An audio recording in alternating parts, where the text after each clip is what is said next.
which case, do we approve the minutes for the 2nd of December? Yes. And the 18th of November? Yes. Okay, thank you very much. Okay.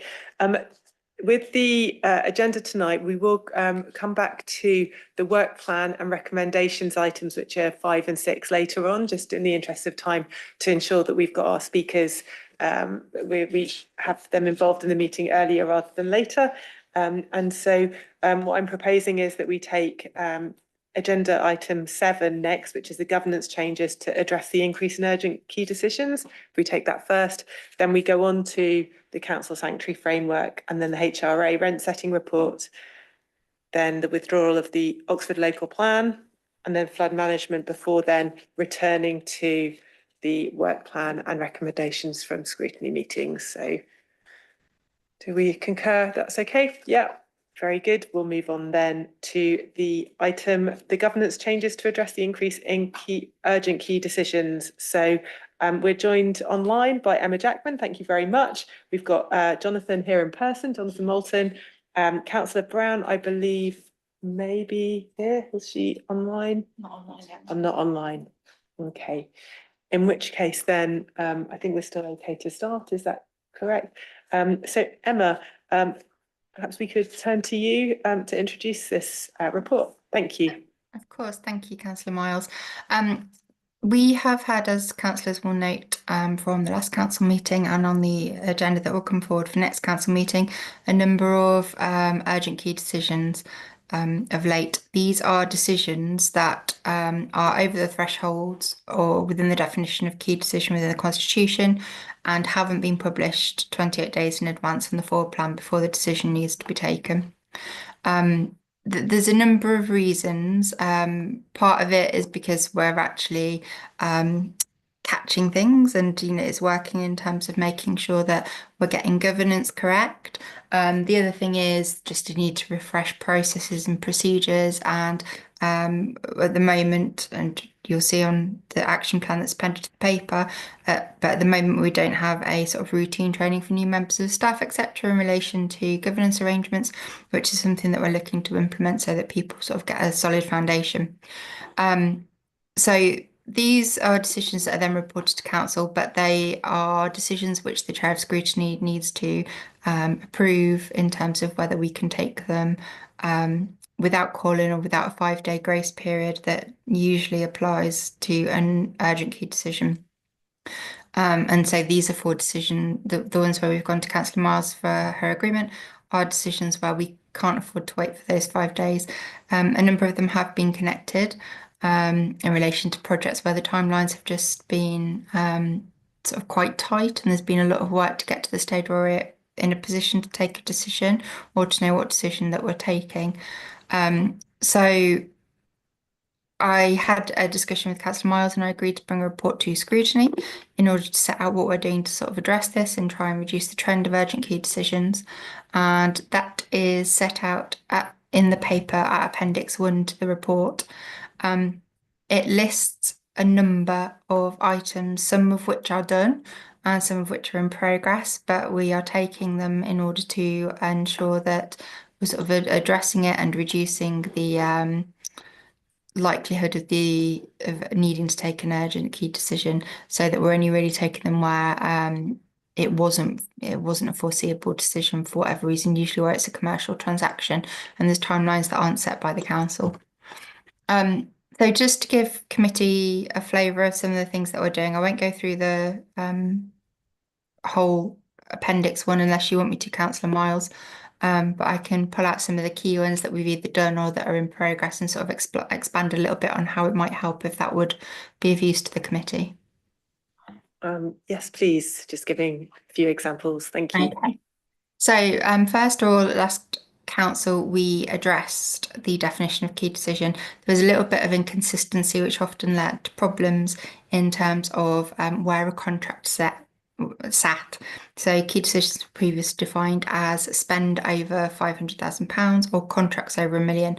Difficulty being that ordinarily for a contract it's a spend of £1 million, and therefore it's a spend of £1 million. Therefore the 500,000 kicked in, but it clashed with the rest of the definition.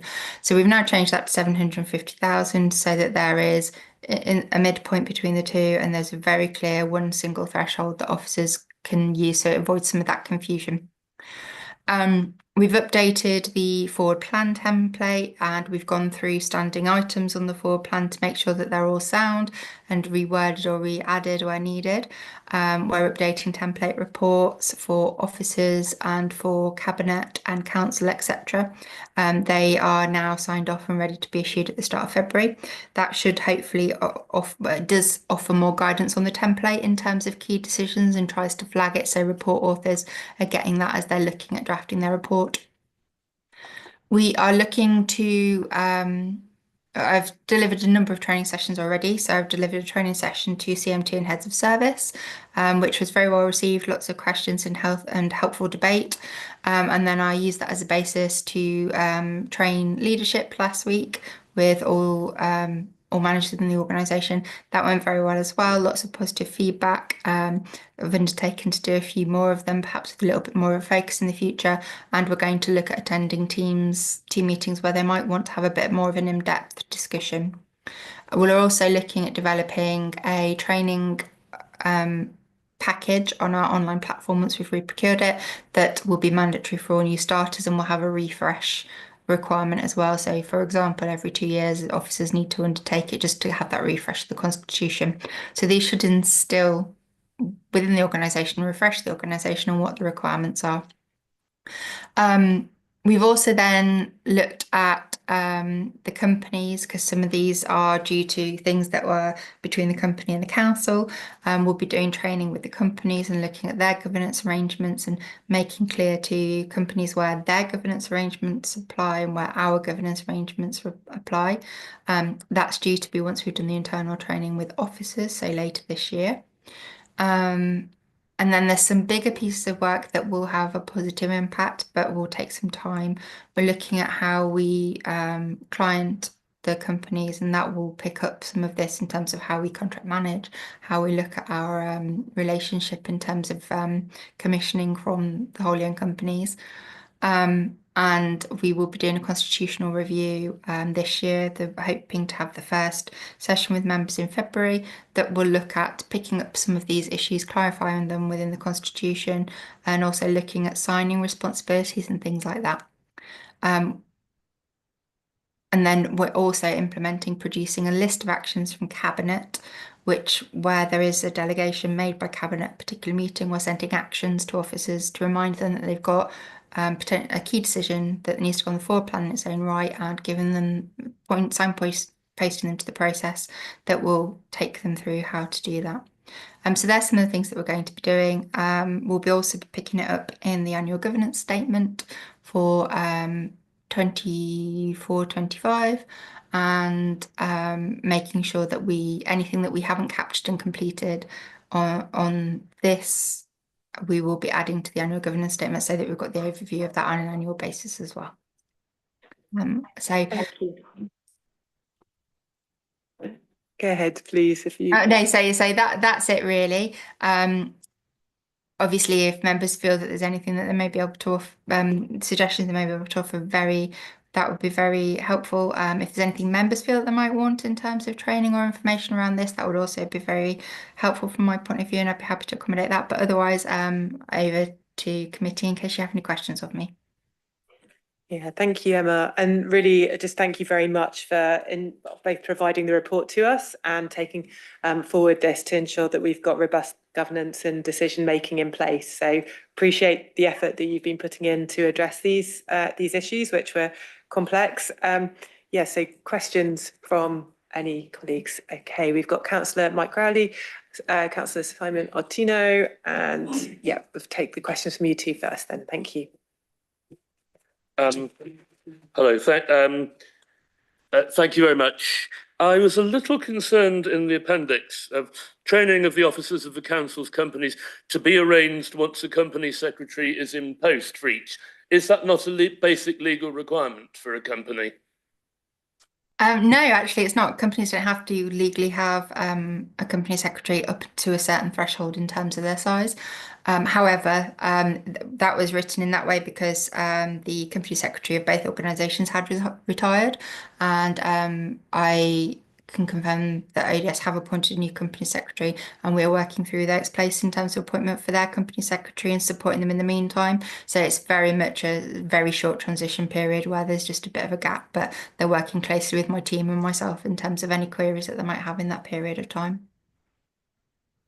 Thank you, Emma. Does that satisfy your concerns, Councillor Ali? Yeah, okay. Councillor Tino, please. Yeah. So, I mean, oversight and confusion are quite worrying words. So you're addressing most of this by setting up training, and a lot of these things it says it's already done, but surely we've got staff changing all the time, staff changing roles. You mentioned you're setting up some e-learning. Is that already done, or a 2-year cycle of it?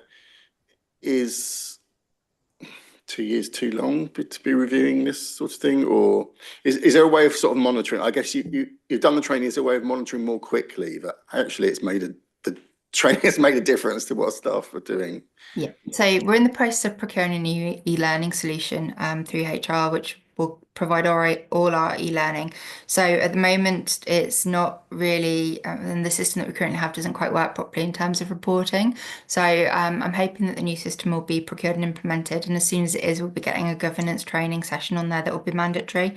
I said to you as an example, it probably will end up being in line with, for example, data protection and freedom of information, so that officers are getting them all at a similar time in order to refresh. But it's just that we haven't got to the detail of that yet because we're just waiting for a new system. Have done the training sessions in terms of the sort of group training sessions.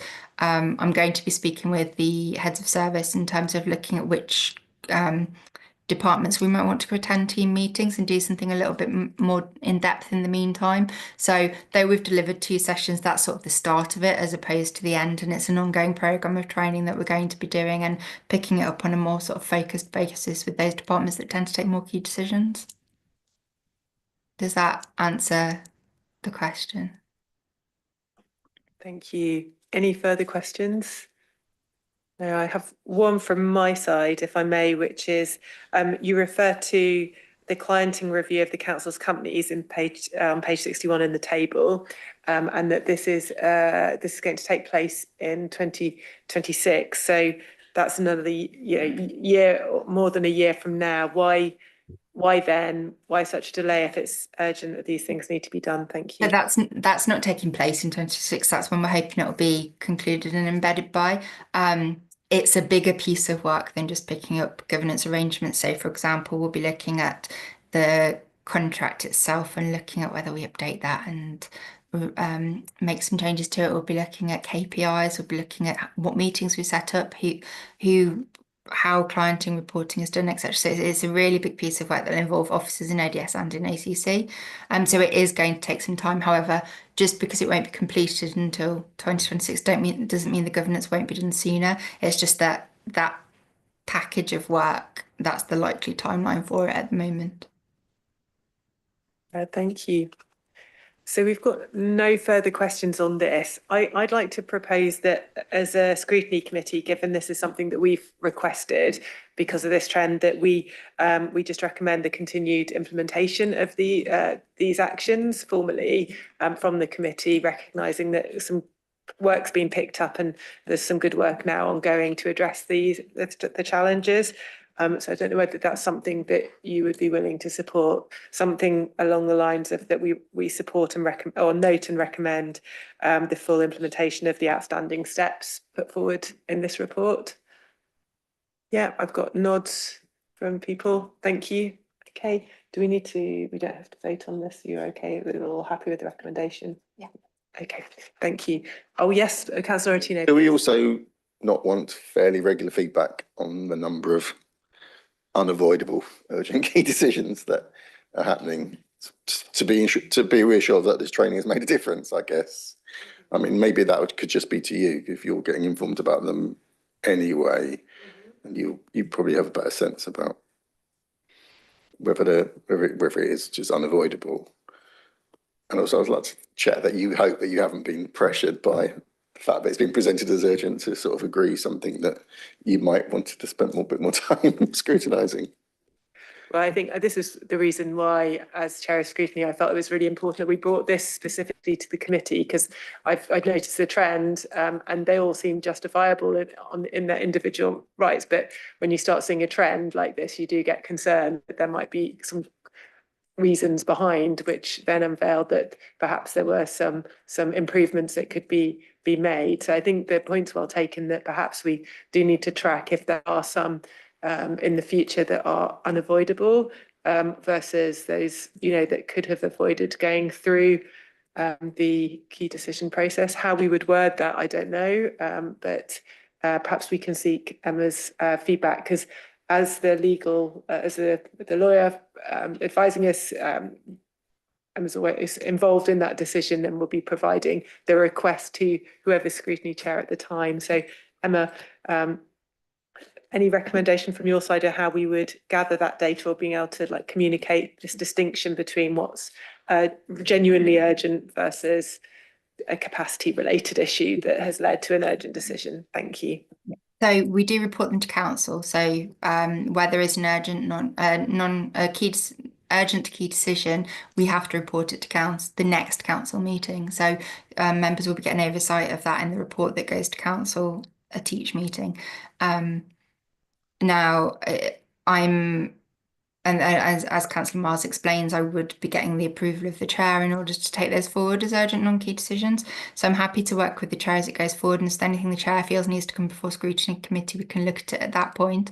Likewise, it could be, as I say, we put it in the annual governance statement, which goes to audit committee, but that if members would like that to be shared, the information that to be shared with scrutiny committee, we can as well. That will look at it annually in terms of the number of urgent key decisions that we've taken, but I am genuinely hopeful that they will reduce. I do push back very firmly when officers want to take a key decision, and there have been a number that haven't been taken forward as urgent key decisions, despite the initial ask from officers, because I've not felt that it's necessarily been appropriate or necessary. So just to be assured, ordinarily, because I'm the one that will bring it forward and I'm independent of the decision maker, as it were, I will be challenging them to make sure that it is robust before I put it before the chair of scrutiny. Thank you. So in response to the remarks from Emma, we do have the option to say whether or not we do want that number to come to committee just as part of the process. Is that something that you would like to see, so that it could be a standing annual agenda item as part of the governance? Is that yeah, we would receive anyway an audit and governance report to scrutiny, is that correct? Yeah. Any thoughts? Do we need to? Yeah. That triggered you bringing this up as an item, but you thought there were too many. So hopefully the numbers go down. Yeah. Okay. What I'm hearing is that there's a recommendation that we request as scrutiny, or recommend that we receive the number of urgent decisions requested on an annual basis, just as a number that is reported to the committee, and then are able to discuss that if we feel that there is a trend which merits further investigation. Does that sound sufficient in the wording to address concerns? Yeah, I've got nods. Okay. Emma, just is that feasible? And what would be the appropriate moment? Yes, Councillor Miles, we can either bring it, it's up to you really, whether it's the last meeting before the end of the municipal year, or whether you want it at the first meeting of the next municipal year. But I would suggest it's one or the other, so that we sort of tie it into our committee cycle. And then if we have it in the first meeting of the municipal year, obviously the chair that's approved might not be the chair of scrutiny. So it's whether the committee feels that gives it a degree of distance that's negative or positive, but I would suggest one of those two meetings. Thank you. That's useful feedback. Any views from committee as to the timing, or it would be subject to maybe the agenda that... I'd say end of the year, and then the chair could pass it on to the next chair, couldn't they? It's being suggested then end of year. No deviation from that from others. Okay, so then maybe we note that the end of municipal year is the time when we recommend that that data comes to the scrutiny committee for the last meeting. Thank you. Okay. There are no further comments on this, then we'll close this agenda item. Thank Emma for her work on this and to the rest of the team who've been supporting her. Thank you, Jonathan, as well. And we will then move on to the next report, which is originally item number 8 in the agenda, and it's the Council of Sanctuary Framework. And we've got 2 people in person here who are joining us. So we've got Richard Wood and Stephen Cohen, who I believe are before us, and we'll come to you in a moment for introductions. I think we've got online Councillor Linda Smith and Neris Parry, for Head of Housing Services, is on Zoom as well. So without further ado, I welcome you all and invite Councillor Smith first of all, and then Stephen, Richard and Neris to then elaborate on the report. So Linda, over to you first, please. Thank you. Thank you very much, Catherine.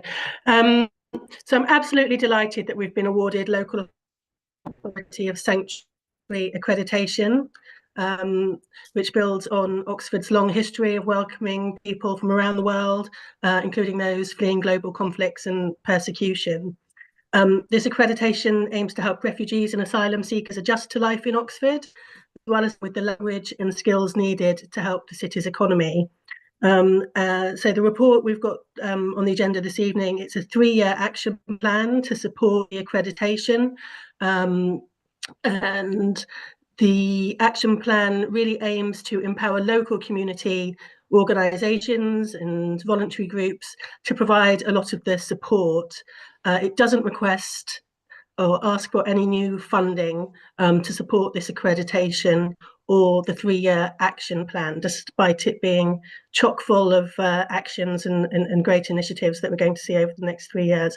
So I'll leave it there. I'll hand over to Stephen and Richard. I'd like to thank Stephen for all his work on this. I think it's probably obvious how much work has gone into this, and that's very much appreciated. And I'm really proud of the document that we've got and the accreditation that we've won as an authority.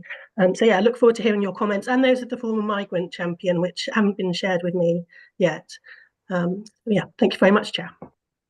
Thank you very much, Linda, and thank you for your work as well on this. Thank you to the 2 of you before us. So do you want to introduce yourselves and then add any comments, Stephen and Richard? Hi, I'm Richard Wood. I'm the Housing Needs Service Manager. And Stephen Cohen, Refugee and Resettlement Manager. Thank you. Have you got anything you'd like to add on the report before we open up to questions? Yeah, thank you. Sure. Yeah, just to say thank you, councillors, for hearing this report. Officers do think it's a sort of bold vision of how we're going to support people seeking sanctuary in Oxford over the next 3 years. Many residents have come to Oxford to settle through work or study, but not all residents have had an easy journey. Officers have built up relationships with key stakeholders and sought to build knowledge of the key issues facing local residents seeking sanctuary, and that's translated into the action plan. And sort of key areas we want to work on, including sort of homeless prevention and housing advice, improving staff training, data collection, increase of ESOL English tuition, and working in partnership with other key stakeholders and local residents. In a 2-tier authority, the city has certain roles and responsibilities, and we know that we want to work in partnership with other partner agencies, and not all of the kind of key issues fall under our statutory remit. So we really want to harness the skills, knowledge and experience of the voluntary community sector as well, and work together to deliver this plan. And this is culminated in this paper, and we're seeking any comments, and this aligns with the corporate and thriving community strategy as well. So I'll pause there. Thank you very much, and really to reiterate the thanks for your hard work on this, really appreciated. I'm sure we'll get some favourable feedback from others, maybe some constructive points as well, but really support the work that you're doing, so thank you. colleagues in the committee, any specific questions that you'd like to put forward? No? Yes, we've got Councillor Ottino, we've got Councillor Ed Mundy, Councillor Chris Jarvis at this stage. Okay, in that order, please. Thank you. I mean, I've got two questions. So are we clear exactly how many people this report is sort of referring to in terms of people? Not obviously that's going to vary at times, but that would be useful to know in terms of like trying to collect data about whether we've been successful or not.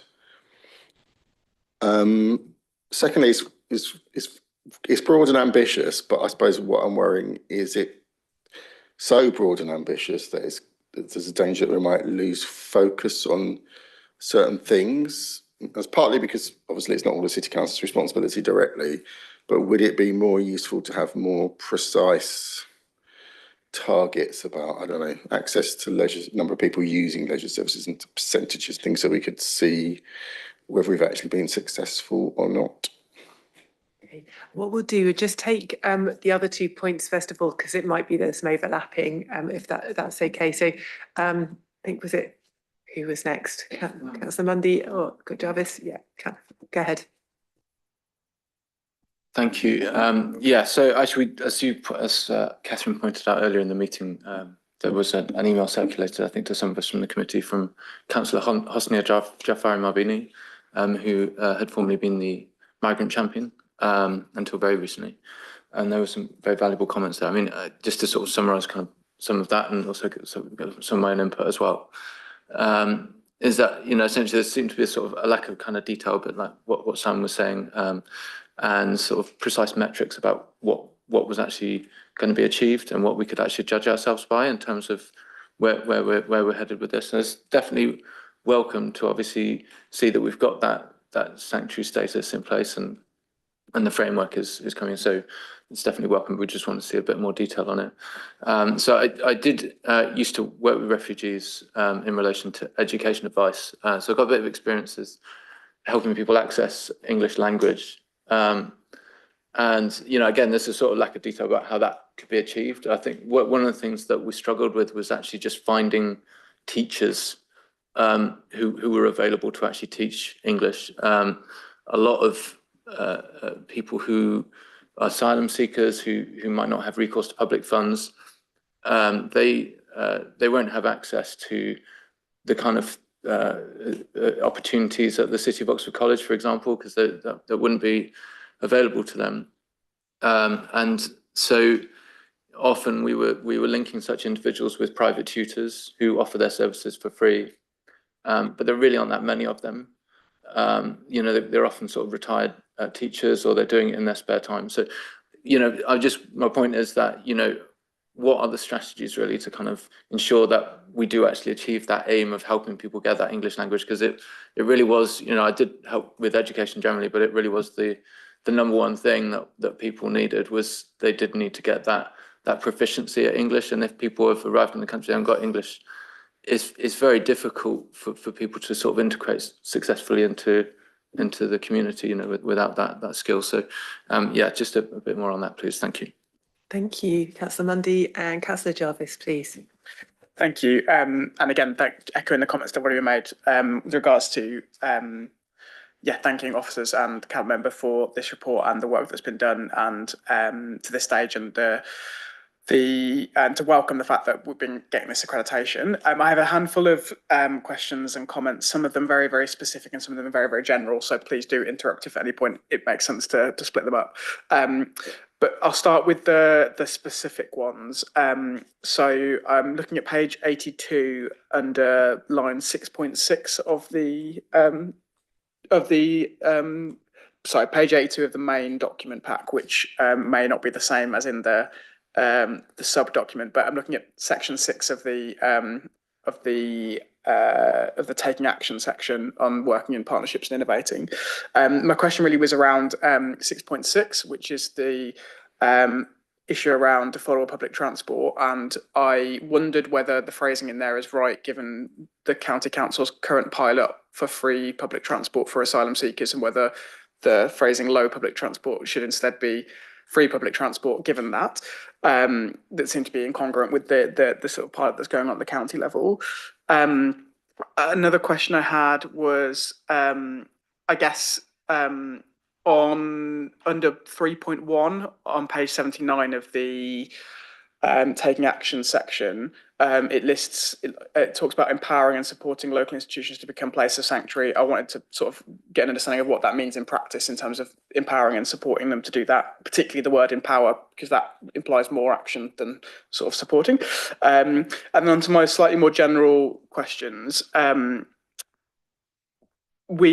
guess something that I felt was perhaps missing from the document as a whole was a sort of recognition of the trend we've seen, particularly last summer, of the sort of increase in anti-migrant violence in the UK.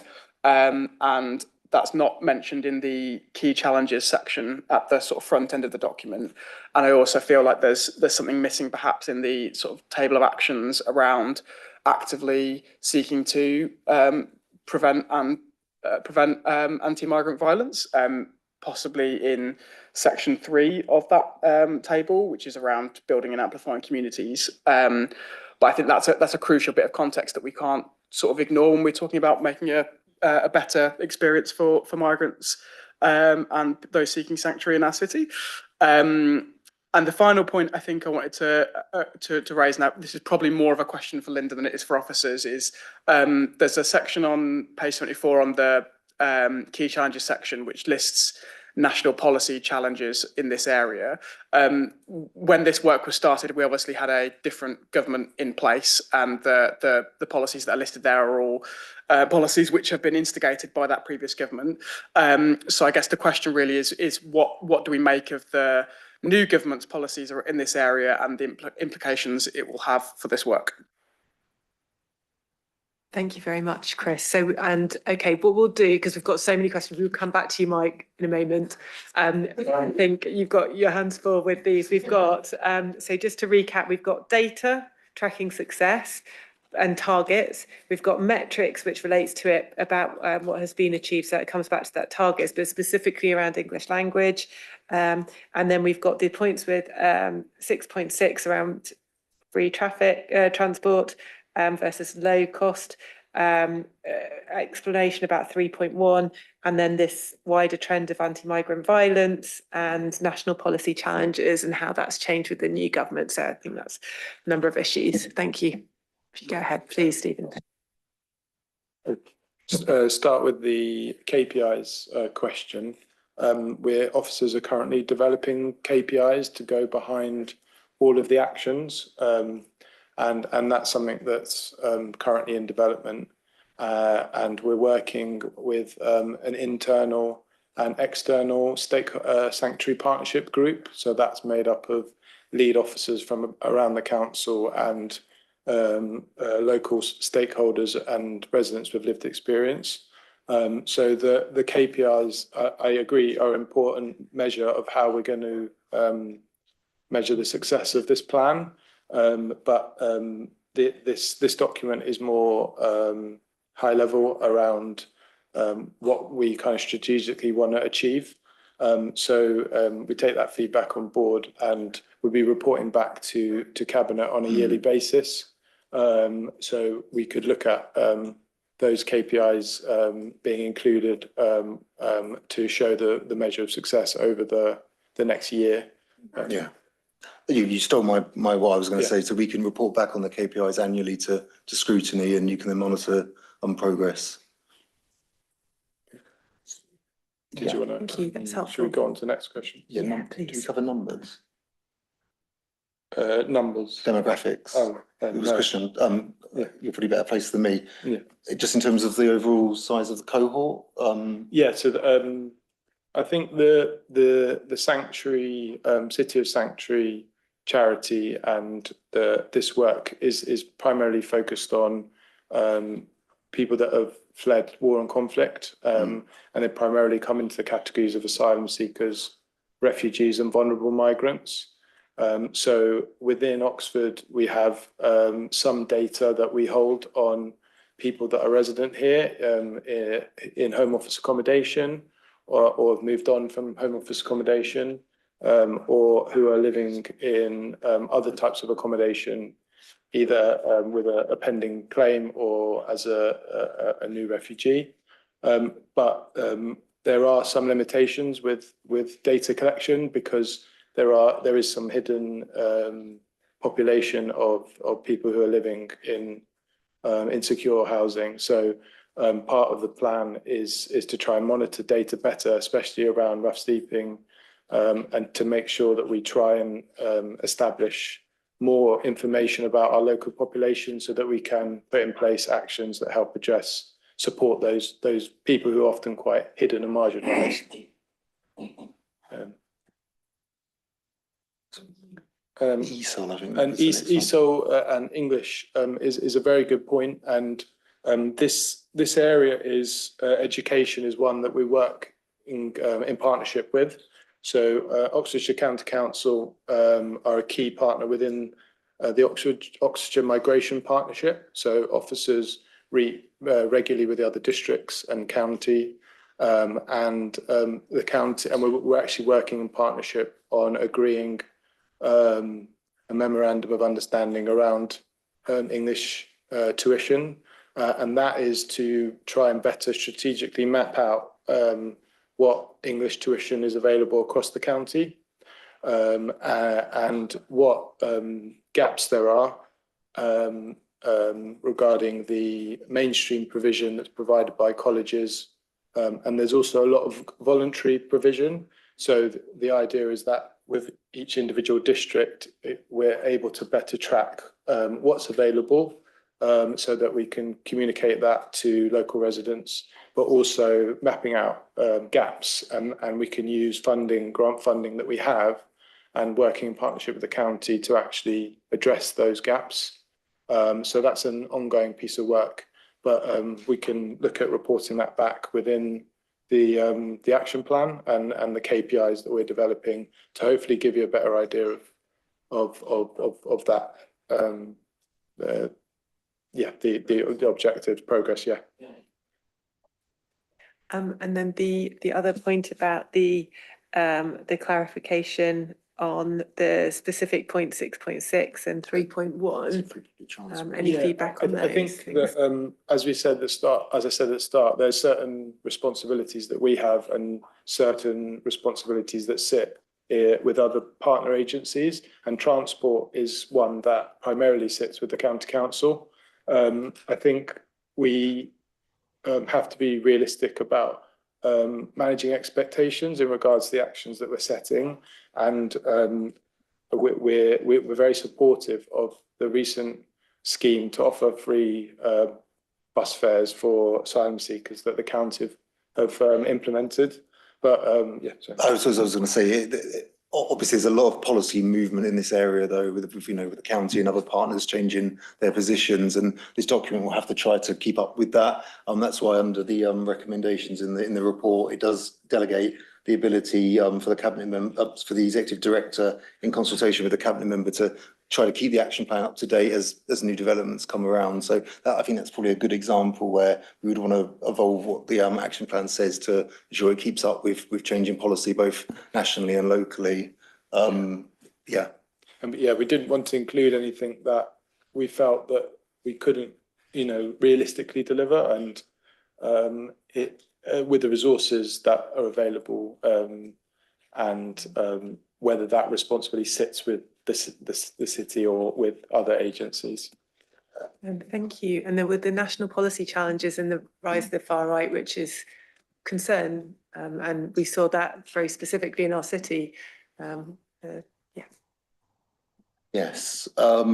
Yeah. So I suppose we've been developing this over the last 12 months, and a lot of this is rapidly moving nationally and locally. I think it's a good point, something that we probably need to reflect on, and obviously if Scrutiny wants to kind of make any recommendations in this area, that might be something that we can take away and see how we incorporate that. Again, going back to the point, this is an area of national policy that changes quite very rapidly, and we know over the 3 years we're going to have to evolve the framework. So that's something that we will need to do, and then obviously report back annually both to Cabinet and to Scrutiny Committee to make sure that it stays relevant in a very kind of challenging area of policy. Thank you very much. I know Councillor Rowley's got a point and Councillor Khayyam as well.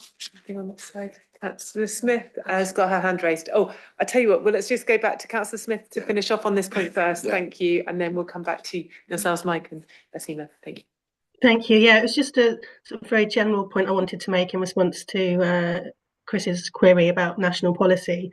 And that's that, I mean, I think the new government's commitment to sorting out the mess that the Tories left the asylum system in can only help us, really. A lot of the challenges comes from people stuck in the hell that is, the limbo of being in Home Office accommodation, for people not knowing how long they've been there. We've had some people up at the Holiday Inn in Oxford for close to 2 years, and being left in that situation with without access to public funds, not knowing when they'll get a decision of any kind, and with very limited resources, that creates a lot of the challenges. A commitment to turning around asylum applications faster, giving people a result, and then allowing successful applicants to move on with their life and enjoy the security and start having access to services like the rest of the population in Oxford. I think that will be a huge benefit in terms of delivering on this action plan. Thank you, Linda. Councillor Rowley, please. I think you've got a point, and we've got Councillor Khayyam, and yeah, please go ahead. Thanks. Well, a lot of this, obviously, a lot of the work we do on this is to do with housing, and I have two questions on that. First of all, what Linda said obviously is quite right, and with reference to paragraph 2, engaging constructively with central government, has there been any, or will there be any engagement on the rapidity with which people granted status are evicted from asylum accommodation? Congratulations, you now have recourse to public funds. You have 3 days to apply to them before we kick you out on the street.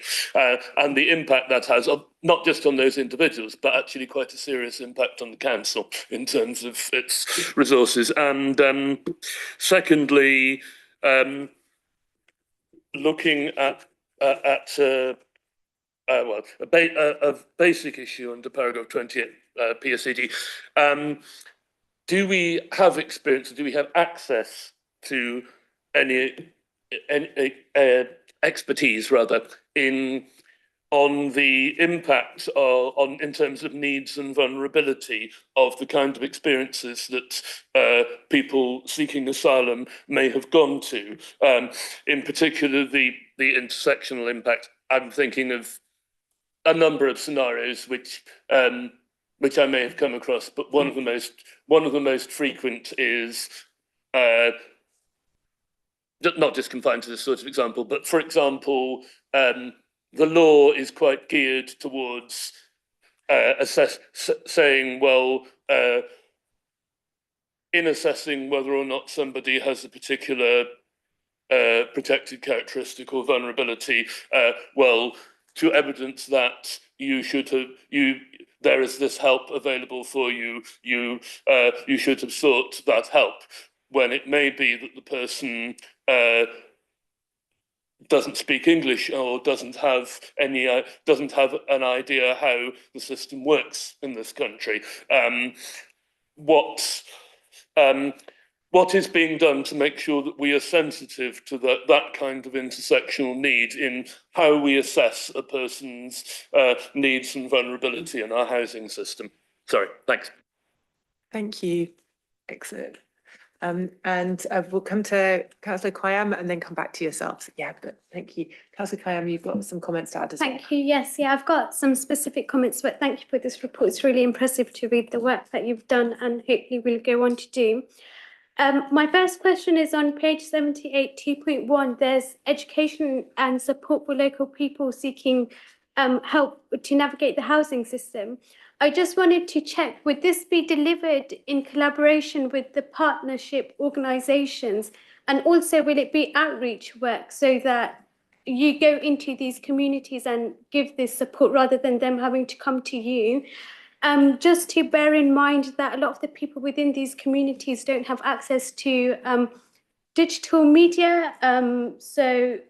Just to make sure it's not just online, and also that there's not English barriers, because a lot of them probably won't understand comprehensive English that's been mentioned before. My second question is around 2.2 and 2.3, which is about training for colleagues within the council. Will this be compulsory training that's recorded and reviewed and updated if there's a change in the kind of sanctuary framework or situation and stuff? And also, just on a slightly different note, do people who deal with these communities also have training in modern slavery and exploitation, just as a preventative kind of thing, or just to spot any vulnerable peoples? Thank you. Thank you, Councillor Kayam. And just to add to these points, I just like to add a question from myself around, there's a reference on page 65 on paragraph 18 around this needs assessment that was undertaken by Asylum Welcome, but the information doesn't seem to be public, so I just wondered whether that can be made public, and also just does that address some of the questions?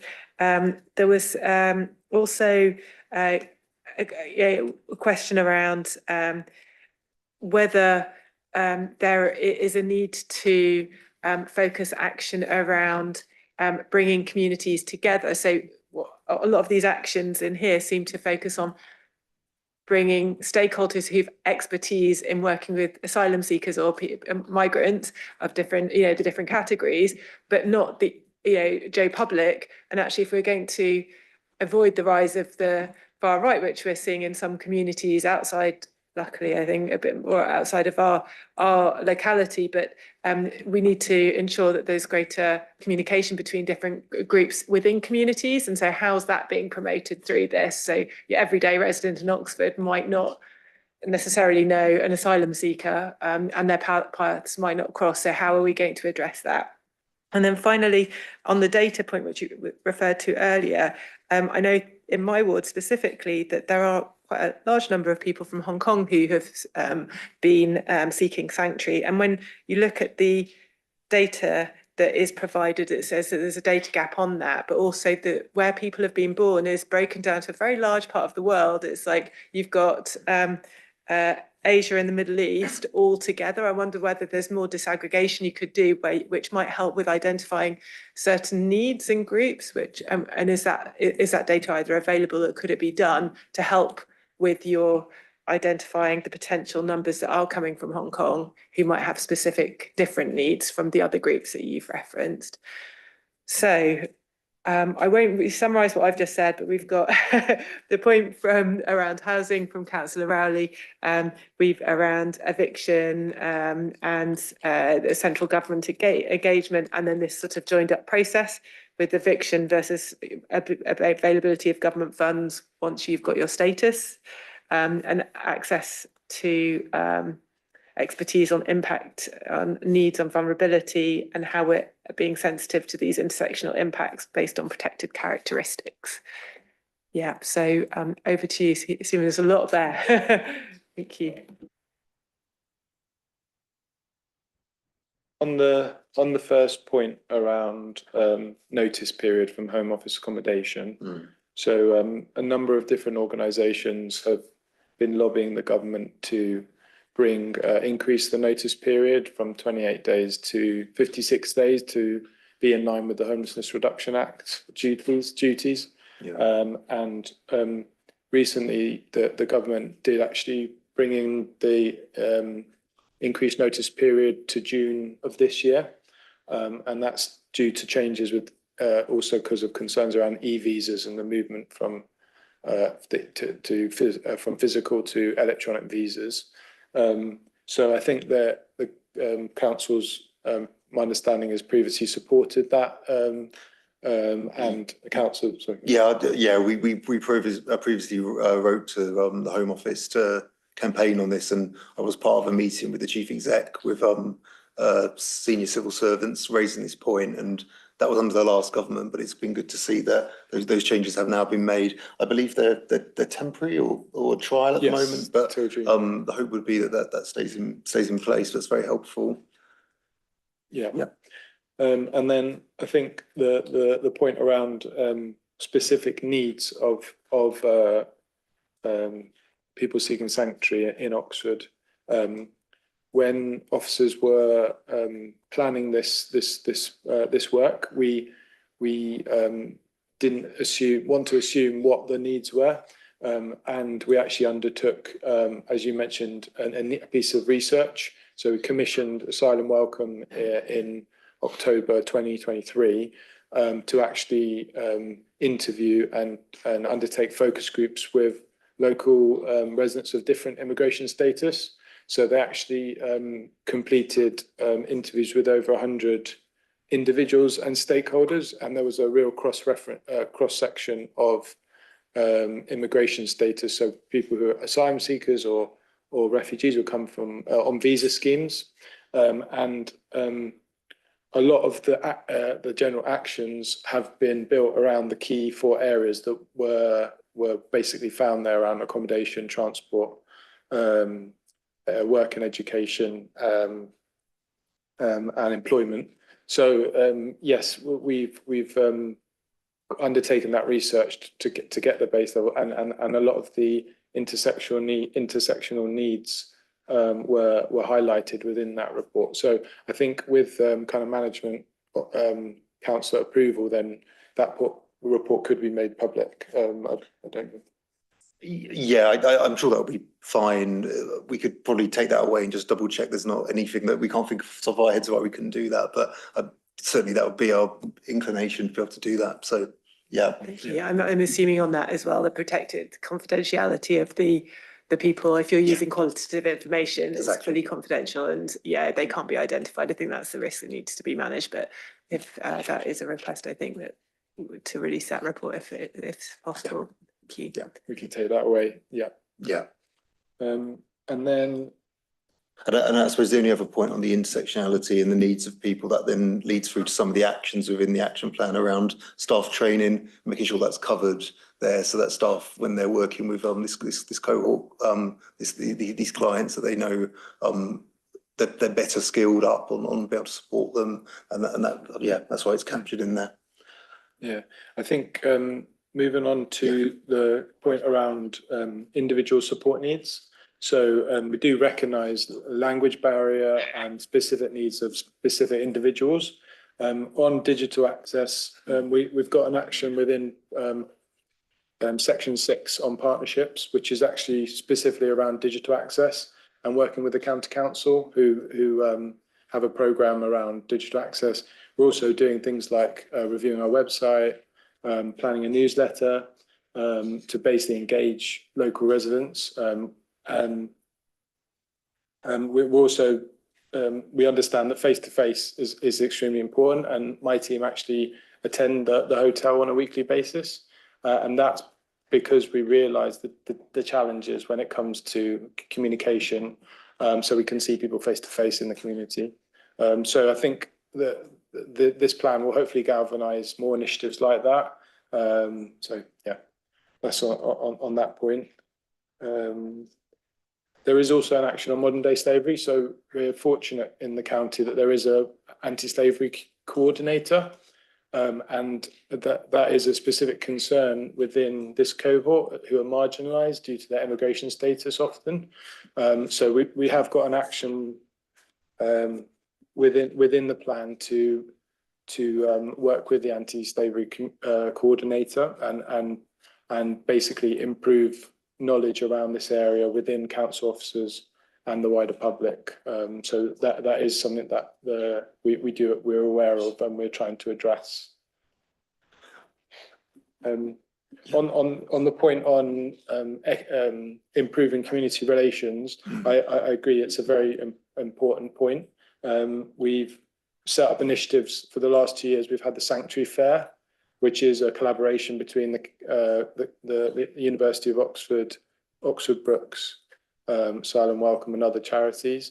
And that's a public event, and we're planning on a third event this year. And it's an example of where we do need to engage the wider community. And I agree with you that we need to be thinking more widely around engaging people in conversations around this area, even though it may not always be easy, and trying to understand what people's concerns are. And I think that events and communications are really important in that regard. So I don't know if you want to add anything, Richard. No, not on that point. And it was just the Hong Kong point at the end. Yeah. I think the issue with Hong Kong BNO is because of the nature of why people from Hong Kong have come to the UK and the issues they're facing there. There is that concern around anonymity, and that's borne out, I think, with the lack of data. So. Yeah, and my understanding is it's a national problem. I've seen a number of reports where there's unlike other cohorts, for whatever reason, I'm not sure because of the way that maybe the visa scheme works or how the Home Office tracks. I think it's regionally they know numbers for the Hong Kong scheme, whereas obviously it's broken down per local authority for a lot of the other resettlement schemes. So I think this is obviously something that we can keep on top of and keep reporting back, but I think it's a national problem in terms of that cohort. And the county council are involved, and there is some programs which are available, so we can give you any links. So if you do have people within your wards or communities that want support, that is available. It's just around the specific data. Yeah, we don't always have access to that. Well, thank you very much. Linda, anything from your side? No. Okay, excellent. Any further questions? And we have one from Councillor Attino, and then after that, I think we've got to move towards our recommendations. I think there are a few that emerged from that. So thank you, Councillor Attino. Yeah, so I'm just going to come back to this point just because we want this to be a success and we want to know it's a success. Are you suggesting there will be a further report with more data-driven targets in it than there is for some of these aims? And again, I was like questioning on the number, because obviously it was actually a small number of people, then data becomes less relevant. Or if we struggle to actually identify who the people are in this category, whether how useful data is. Maybe whether something like Asylum Welcome would be better at sort of doing that work than us, because obviously people might not want to tell us their status and they might be more willing to talk to Asylum Welcome. I just want to make sure that we're not making wishful statements and we're not then going to be, they're actually going to be effective what we're doing, and we know that we're being effective. Thank you. Please go ahead. Yeah, so in regards to the general sentiment, I think the actions, we only put actions in there that we think are deliverable. So that just to give you the committee that confidence that what's in the action plan is all been kind of scoped out as deliverables that we can roll out over the next 3 years. I think definitely from feedback today, this KPI piece is important.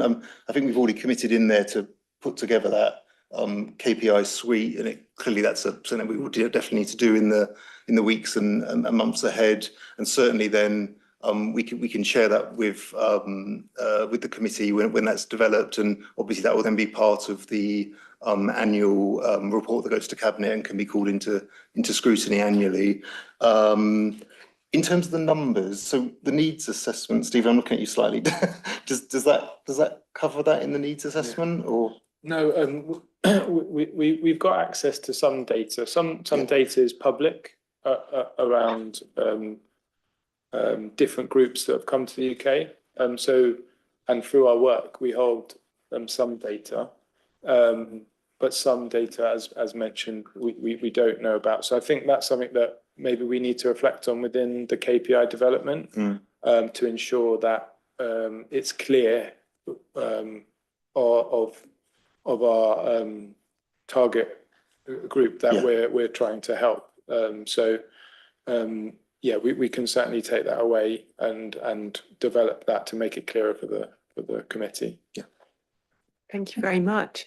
So I think from this, we're hearing there are, I think, 3 potential areas of recommendations that might actually wrap into 2 recommendations, depending on how they're worded. One is around noting and supporting that the Council of Sanctuary framework exists, but recommending that this KPI framework is created and that there are updates on that framework provided to Scrutiny on an annual basis as part of the process by which this is reported back to Cabinet.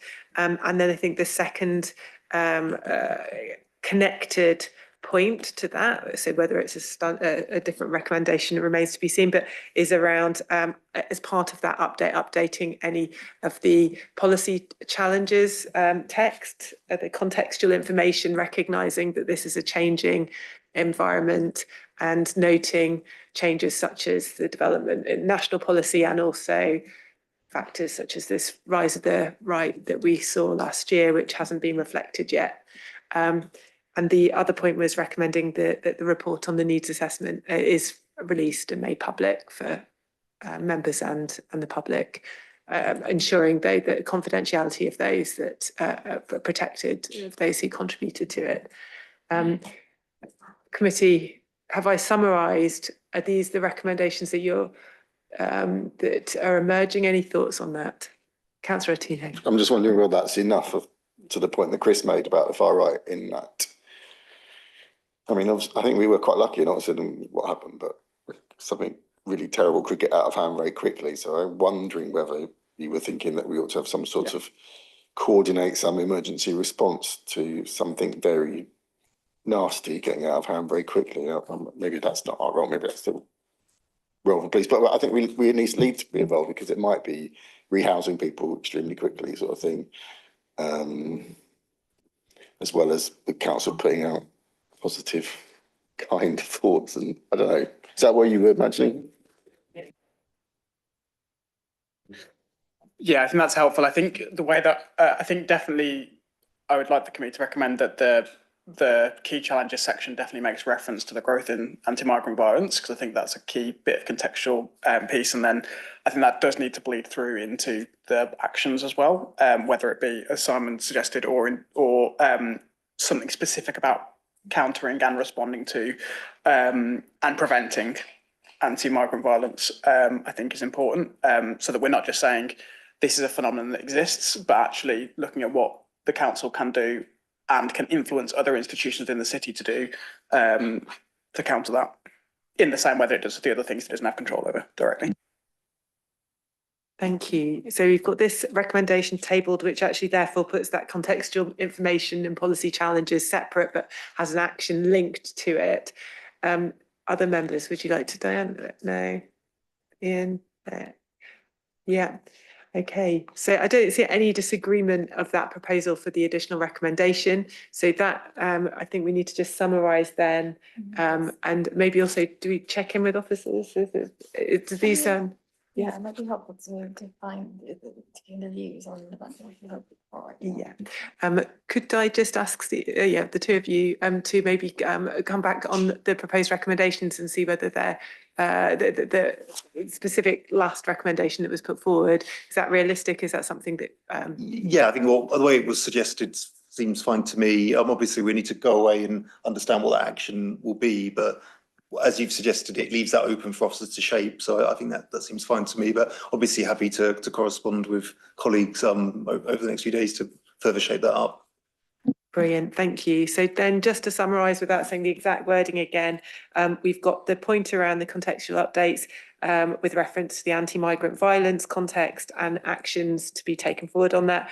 There's the KPI point as a recommendation, noting that we support the framework and the report, but we would like to see more on that. And then that's brought forward to the committee annually, and then the report being released on the needs assessment as a third recommendation.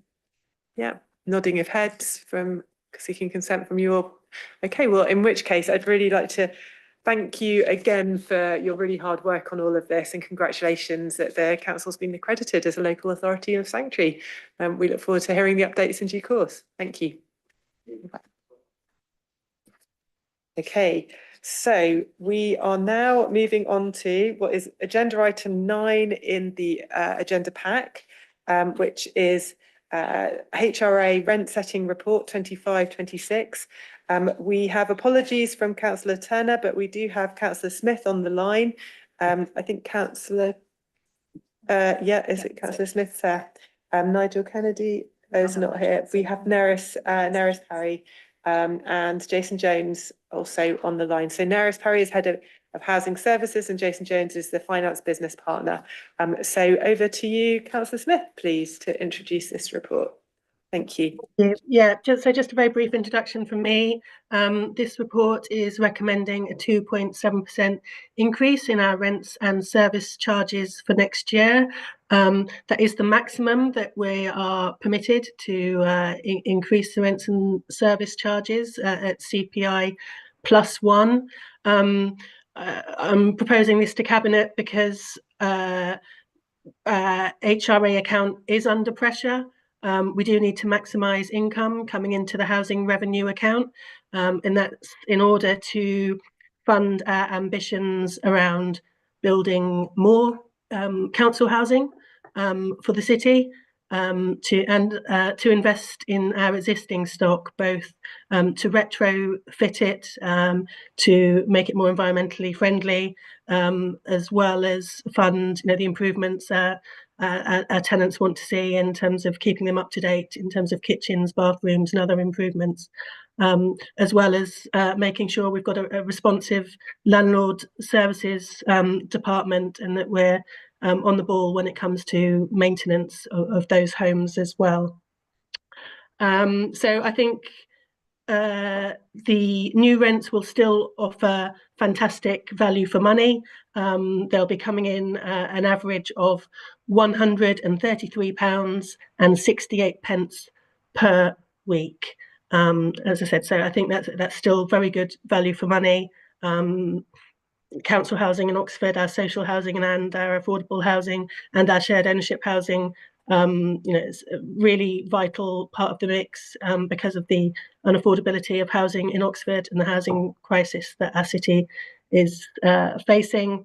So I hope we'll be able to agree this report, and because it's needed. Thank you. Thank you, Councillor Smith. Have we got, would any of the officers like to come in and add anything to the points raised at this stage, or if not, we'll move on to questions? Okay, then we'll turn then to questions. We've got Councillor Khayyam has a question. I have one. Councillor Artino, any others? Okay, thank you. Sorry, mine's not a question, it's just a matter of procedure. I should have mentioned at the start of the meeting that I've got a conflict of interest, maybe as I'm a council home resident, so I won't comment on this section. I don't know if I need to leave or... Thank you, Councillor Khayyam. My understanding is this is a discussion, there's no decision that needs to be made. I believe that you were able to partake in the discussions, but thank you for your declaration. Thank you. Yeah, please go ahead, Councillor Mundy. It's not a disclosable interest, but I'm a service charge ratepayer as well, so I won't make any comments on the service charge, but it's not a disclosable interest. It's made for purposes of transparency. Thank you. Okay. Any other points that people would like to raise? Councillor Artino, you had a point, I think, as well. I wanted to ask about garages. Firstly, I don't know what's a garage within curtilage as opposed to a standard garage, but we're putting up garages by more. Can you explain why we're doing that? And my understanding is that there are certain parts of the city where we have a lot of empty garages. Are we necessarily increasing our total income by putting up prices for those garages to the same extent as where we don't have empty garages? It strikes me we could potentially bring in more money by renting the garages out at a lower rate. Have we looked into that? Okay, thank you. We'll just come to that in a moment. I just want to add an extra question from my side. I had the same question about curtilages and garages and definitions. Yeah, whether there are actually any restrictions that we face on increasing the charges for garages. Well, we have restrictions on the other areas. Are there restrictions on that?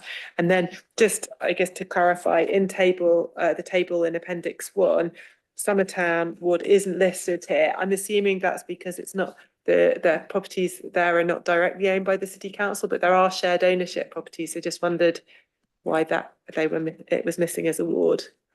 Thank you.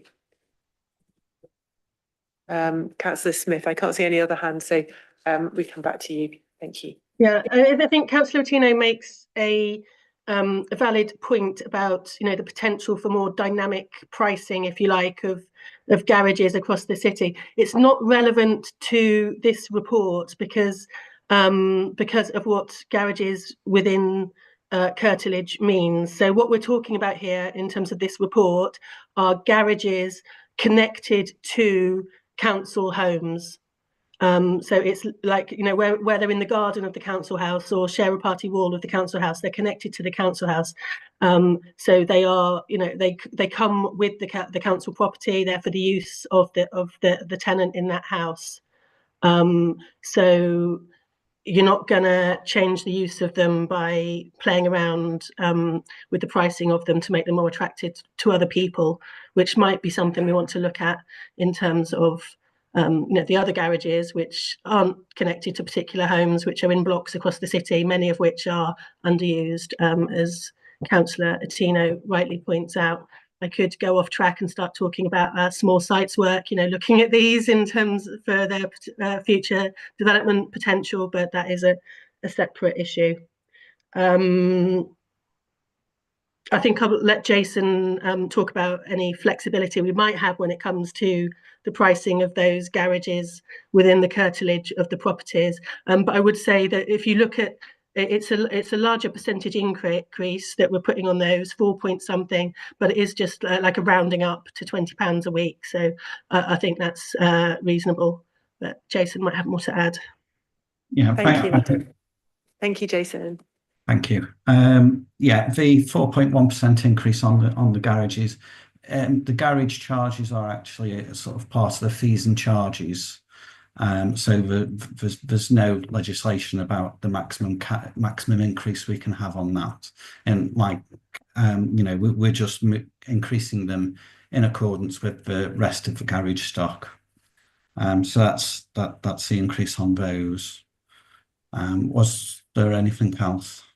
There was the question about Summertown and why it's not listed, even though I do know that there's housing association and shared ownership properties there, but I just wanted to clarify that's why. Thanks. Right. So the Appendix 1 only refers to the social rented houses. It doesn't refer to the shared ownership ones, and it must be that in Summertown we don't actually have any socially rented properties owned by the council.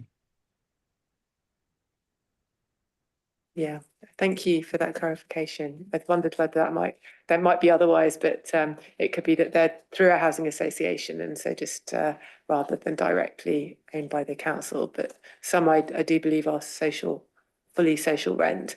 Councillor Ottino's got his hand raised again. Any further questions on this? Otherwise, we'll then move on after that.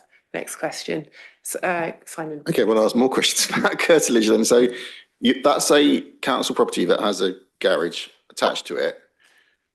Because it's got a garage attached to it, the total amount of rent they're paying is going to go up by more than anybody else who hasn't got a garage. Are you able to opt out of having that garage attached to you if you want to, or is that you're fixed into that because your tenancy? So it strikes me as a little bit unfair. And then, but doesn't paragraph 22 talk about standard garages? So that is talking about garages not curtilaged, isn't it?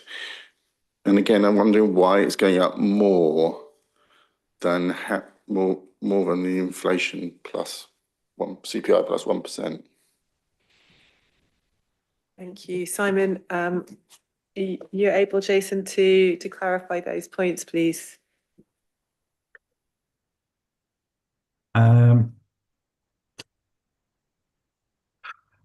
That's a difficult one. You know, the properties that have got garages within the boundary and for sole use of the tenant, I mean, that's, you know, that's an added bonus, isn't it, for the tenant? You know, it's when you know, if you were buying a house and you bought a house with a garage, it costs a little bit more than one without. So it's, you know, that's the basis of how we charge for these things. In terms of the 4.1%, you know, like I said earlier, you know, all the garages are going up by 4.1%, and item 22 in the report is just referring to the other garages that we have in our general fund rather than the HRA.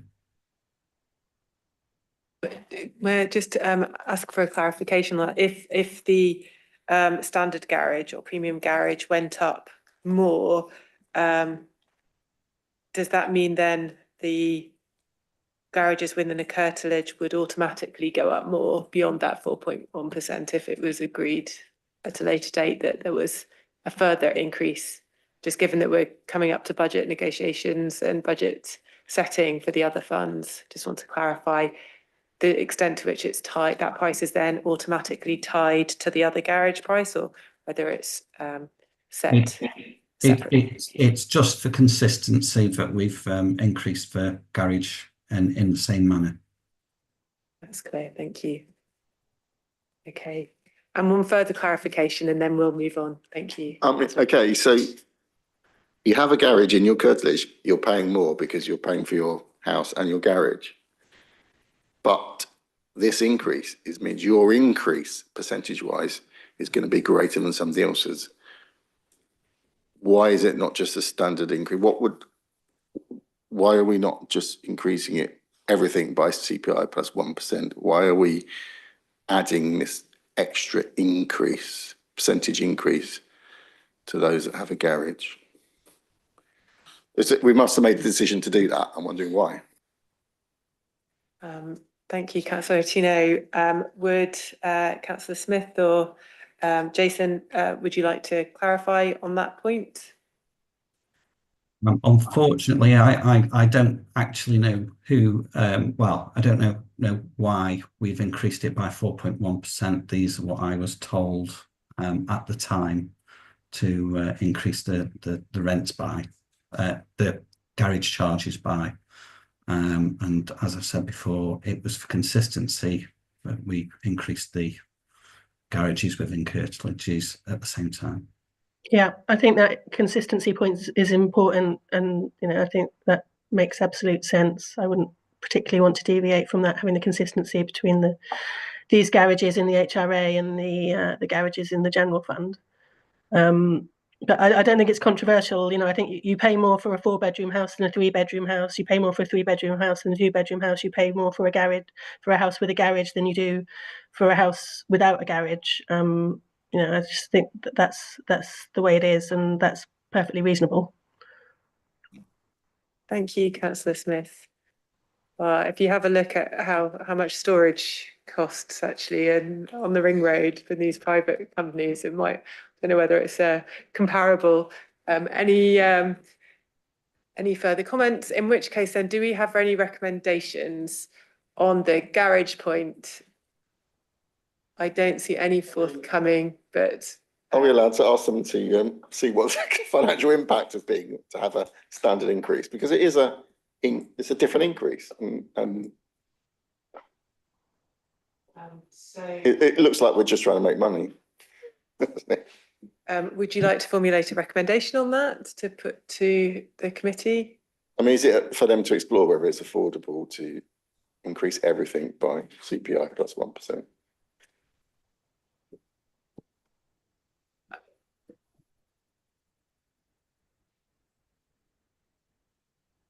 We can go away and model that, Mm-hmm. and present that for information to Cabinet, perhaps, as part within the report. Okay, so please, Councillor Munn. Just on a completely different matter, I would just like to know if we could also model any impacts on the private rented sector rents as a result of increasing our rents by above CPI, and whether we could hear back at a later date about whether it's believed that there could have been a greater increase in private rented sector rents than might otherwise be the case if we'd stuck at a CPI increase in rents for council properties. So what we have got then is two parts of a recommendation. Here we've got a request to model the pricing around the garages within the curtilage, and to include that in the report to cabinet, and then as part of that, whether I guess it's a longer term impact tracking of whether there is a difference in the private sector rents due to these above inflation increases in council housing. Is that within the scope of the latter point, within the scope? I see Councillor Smith shaking her head that this might not be within the scope of this report and recommendations. It's not just not within the scope of this report. I don't think it's something that we would have the capacity to start to explore. I mean, I think that's probably like, you know, something for a PhD student to go away and do, or something. That I don't see how we would begin to assess that. Thank you, Councillor Smith. Okay, so do you accept that is the feedback we received from Accept the that cabinet member? it may not be relevant to this report, but I'd like to see that the council could make an effort to track the private rented sector and how increases in private rent may potentially be impacted by increases in council house rent. Right, as you say, it may not be relevant to this exact report, so I appreciate your comments, but I would like to see the council doing that for the future, yeah. And Neris, one of the officers, Neris, would like to come in on this point. So if you could respond, please, Neris. Thank you. Sure, it's just to advise really that it would be, I think, a very difficult thing to track that in that very specific way, because private sector rents are influenced by many different variables, and it would be very hard for us to disaggregate any increase in private sector rent and attach it specifically to an increase in social sector rent. You know, inflation, mortgages, you know, volatile sort of market would all be part of why private sector rents are going up. Renters reform bills, changes in policy is very difficult. So I think it would be quite a difficult thing to do. Thank you, Neris. Okay, can I just so I do get from there just to clarify. So we've got the recommendation on the update and the second.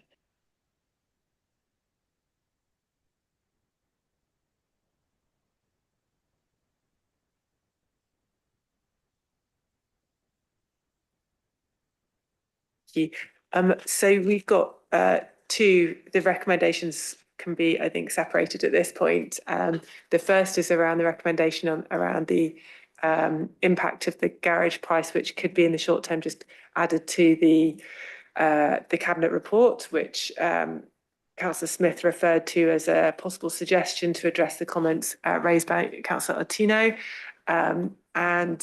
So maybe we could take that first and get the sense from the committee, and then turn specifically to Councillor Mundy's request, bearing in mind the officer feedback, and maybe, unless you change your view on this, whether you want a recommendation to see whether that has the support of others in the group. I'm very happy to hear how the group feels about it, and if it's rejected or considered not suitable, I'd appreciate if it was minuted as a comment. Thank you. Thank you.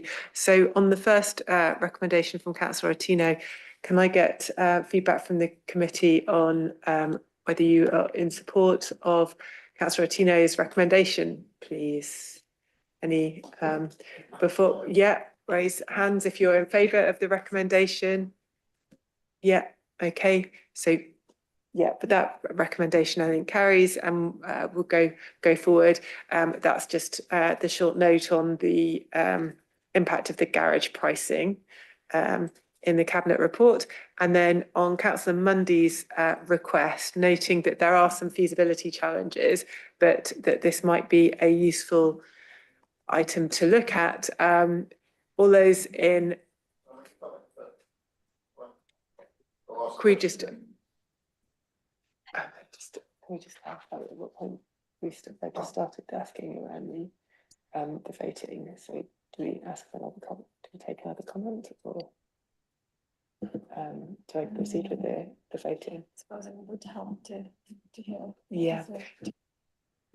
Okay, so before we do the voting on this, just take Councillor Ottino's comment, please.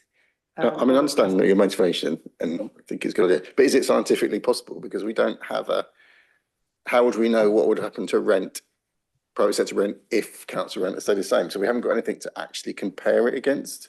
Yeah. Unless there are cities elsewhere where they're not putting the council rent up that much. But then again, it won't be, how's the science? I don't understand how the science is going to work, because there's too many variations between cities. So I understand what you're saying.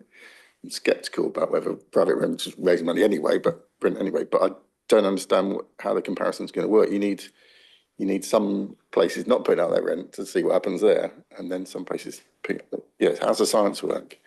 My understanding is that could be compared, and that there are local authorities that have different authorities, aren't they? quantified that. But I mean, you know, it's a point about sort of long-term sort of vision of understanding where this is going, rather than saying that, you know, I want to report back at the next scrutiny committee meeting. I understand this is a long-term thing, but it's just a recommendation that I wanted to make in regards to sort of, I mean, I know we had a greater increase last year, and it's not necessarily specifically about this 1.2, 1.4, but sorry, what above CPI that we've got before us today.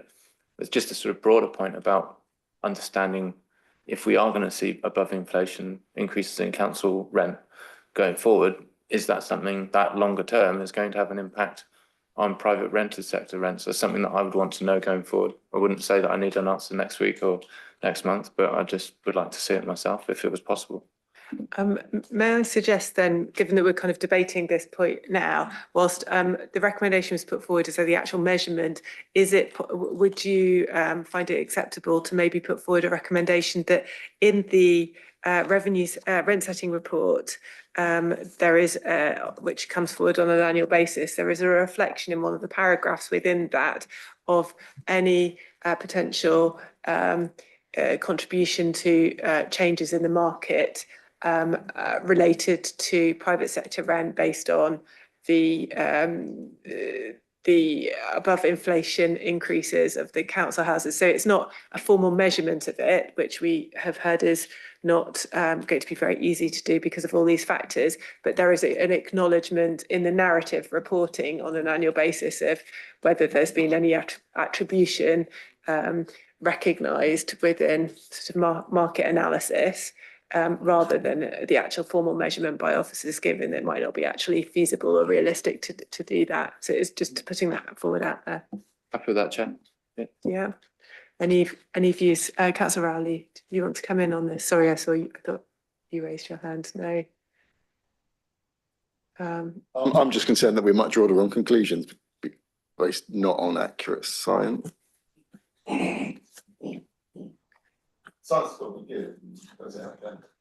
Okay.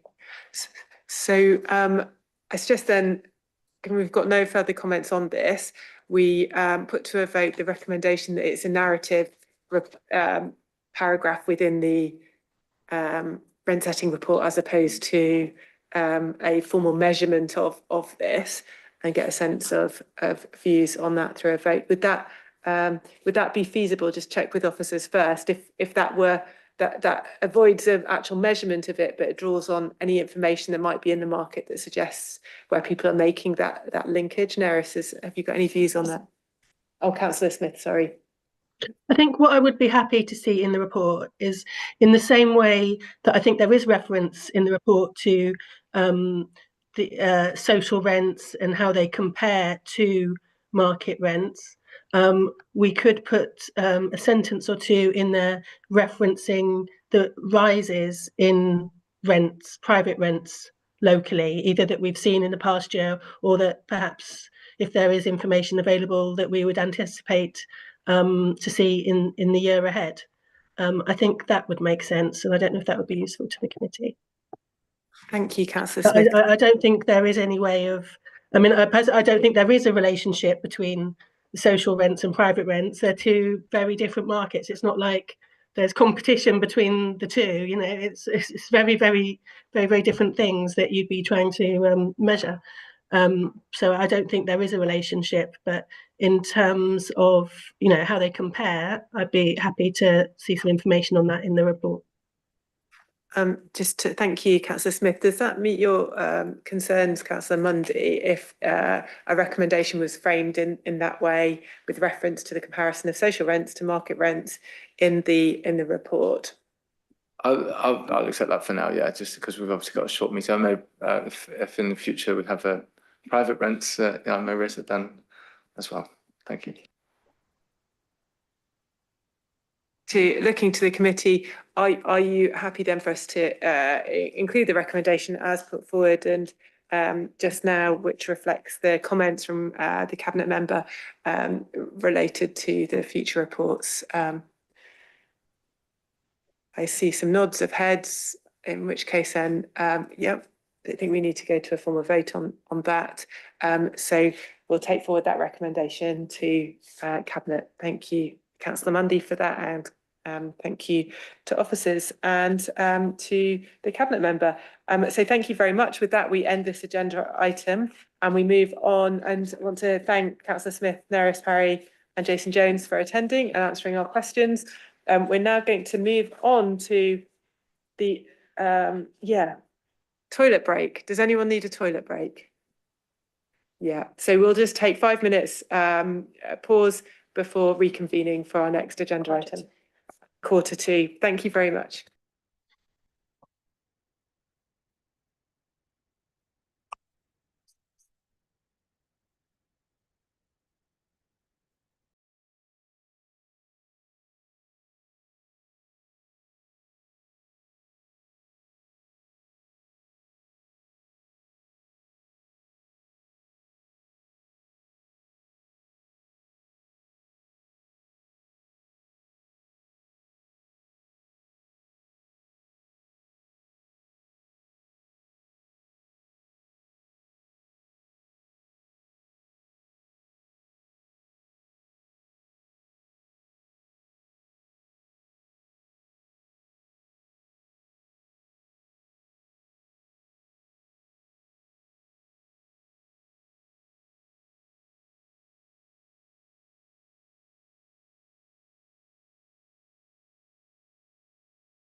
you. Okay, so we will start our next agenda item, which is the withdrawal of Oxford Local Plan 2040 from the examination and approval of the Local Development Scheme 2025 to 2030. We are welcoming here Councillor Louise Upton, Cabinet Member for Planning. We have with us in person, we've got Rachel Williams, thank you, Planning Policy and Place Manager. And we have David and Sarah online? We don't, do we? No. Just to check. Yeah, well, we do. Yes. Yeah, we do. Okay, thank you. So, welcome. Would you like to present the report? Thank you. Thank you, Catherine. So I think I'll just say we are where we are with this. It's not an ideal situation, but we have been asked to withdraw our local plan 2040. And although we profoundly disagree with the reasons the planning inspectorate gave for asking us to do that, I think the only sensible option we have is to withdraw it. So given that we're going to do that, we then need to set out a plan and a timetable for the various stages of getting a new local plan to fruition, and we need to do that as soon as possible. And that is what the local development scheme is. It's basically the timeline for how we're going to get there. Now, given that we have a huge evidence base collected for the Local Plan 2040, and given that we had a lot of detailed policies have been drafted by the planning policy team already, I think that probably this producing a new one is going to be, I expect it will be a fairly light touch procedure. I think we'll end up with just be focusing on the few issues that do need updating, mainly because the national planning policy framework itself, that legislation has just been updated. So we will need to look at the mechanism for calculating housing need and have another look at the green and grey belts. Land, and I think it will also need to have the jobs forecast figures are probably worth updating as well. But given that we are going to have, this is kind of a chance to review it, this is an opportunity, and having talked with officers, we wondered whether representatives from the different groups and opposition parties, if you'd like to have, we haven't quite decided what sort of format that might take, but some kind of workshop or at least a couple of meetings, something where you can come and discuss and give suggestions and ideas towards the refresh. We would like to offer that if that is something you think would be valuable. Then just the final part of the report is about the SIL charging schedule. We've asked to increase quite dramatically actually the community infrastructure levy charges on businesses. So new applications for business space would see these increased charges. We put this charging schedule in to be examined alongside the local plan 2040, and the planning inspectorate have totally failed to find us an inspector to do that. They're very short of inspectors apparently. So there is a mechanism by which we can request to go to a private inspector. You can just for SIL charging, and Rachel has done an amazing job of finding some I think not just one, but a couple of potential ones who are kind of on standby who could do this if we agree to do it this way, rather than going via the planning inspectorate. And I think we really want to get on with this as quickly as possible, because every business application that comes in before we do that is a lost opportunity for tens of thousands potentially of SIL money that could be coming to the city. So we'd like to get on with that as soon as possible. But that's it from me.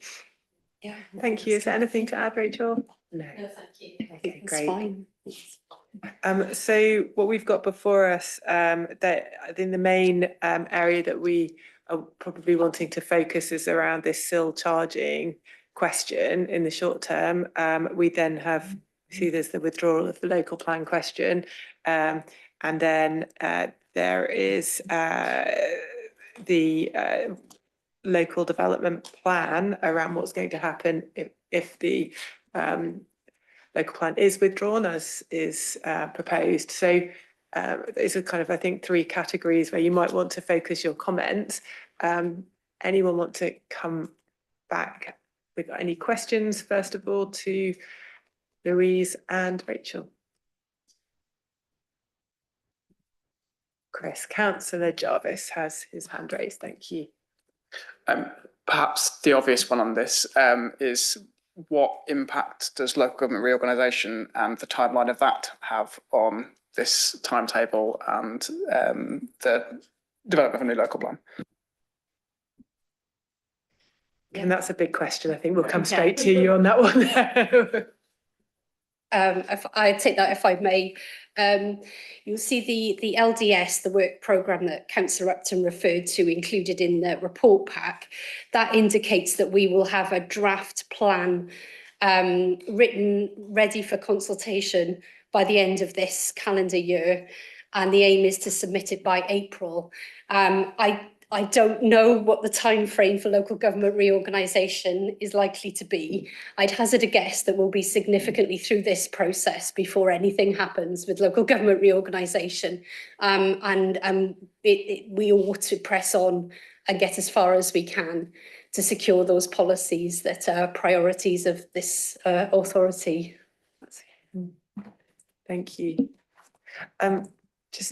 While others are thinking of questions, it mentions that there is an extended revised end date for the plan of 2042 as a result of this. Are there any other implications related to that extended end date that we should be aware of? Any risks associated with that increasing?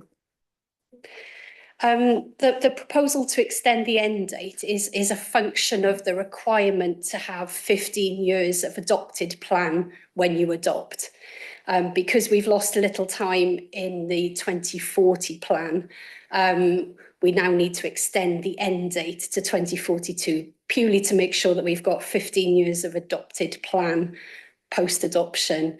So in a few cases, we might need to do a little bit of a tweak to some of the evidence base to make sure that it doesn't run out at 2040 and will extend to 2042. That's going to be quite a minor exercise, I think, and it is well within the programme that we've set out. Thank you. I have a couple of questions, but I just want to see if there are any other questions.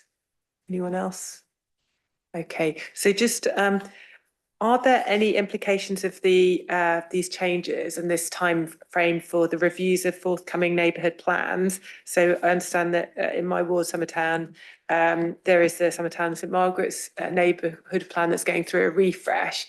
And presumably that then would be happening in parallel to this update process. So can you clarify how those timelines would work together, and also understand that there might be a process going on in these two other areas of creating neighbourhood forums? And again, how does that interact? Because it's the timelines and underlined in the paper. So could you clarify, I think?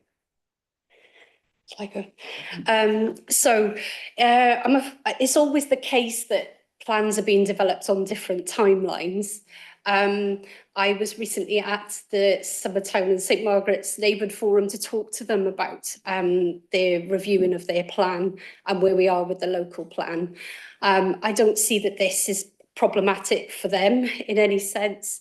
The vast majority of policies that I would expect the 2042 plan to contain are those that were in the 2040 plan. We've got a very clear direction. We need to do some extra work and check and revise things, of course, but that's clearly the direction. And we would say to all neighbourhood forums, carry on with your work. You don't need to stop because we've got this new programme. And we would work with them to make sure that as far as possible, their local objectives relate to the emerging local plan, because that will be something that they're tested on when they go to examination themselves. Thank you. Any further questions? No. So final one from me, which is with the proposal for the SIL examination to be carried out by the independent examiner, and you mentioned that there are multiple potential ones there. So it's there's a choice that you have. But are there any particular risks that we should be aware of scrutiny of taking this forward? No, I suppose we are fortunate that a SIL examination is the only type of examination that can be carried out by alternative approved inspectors. So we're fortunate that this is an opportunity for us, because we did submit that schedule back in June. And as Councillor Upton says, the planning inspector have been unable to find us an inspector. Lots of authorities opt for the approved inspector route anyway, rather than using the planning inspectorate. It seemed logical for us at the time to submit the local plan and SIL together and use the same inspectors. Circumstances have changed, and I'm confident that we can get an approved inspector booked in and have that examination in a timely way. Thank you. Okay, so there are no other further questions. I would like to then recommend that as scrutiny we put forward this recommendation that the Cabinet does agree to the removal of this SIL charging schedule from the planning inspectorate, so an alternative examiner can be appointed to do that. It sounds sensible based on the information that's provided. Are we able to put forward that recommendation, and is that something others would agree to from what we've heard?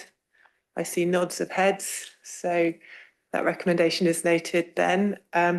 And on the local development scheme document, I think it's a matter of renoting that, recognising that the council is left without little choice but to withdraw the local plan, and then also we note the extended revised end date to the plan based on the parameters you've mentioned of the required 15 years as a functional requirement of the plan.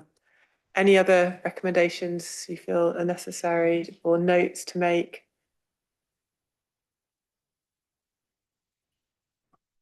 And I guess it is with regret that this is happening, but we understand that what's before us isn't a political discussion about the local plan. It's very practically around these elements of that.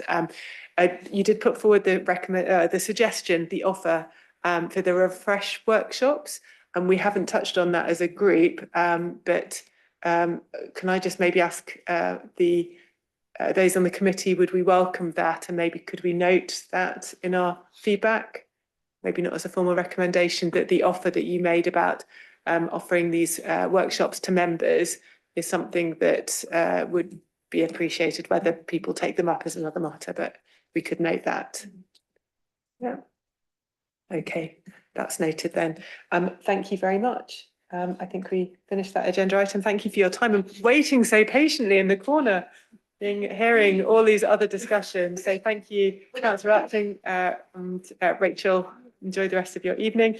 And we're now moving on to the flood management presentation, which we are joined, I think, online by Councillor Chapman online. We've got James Barlow, we've got Richard Adams and Andy Brett.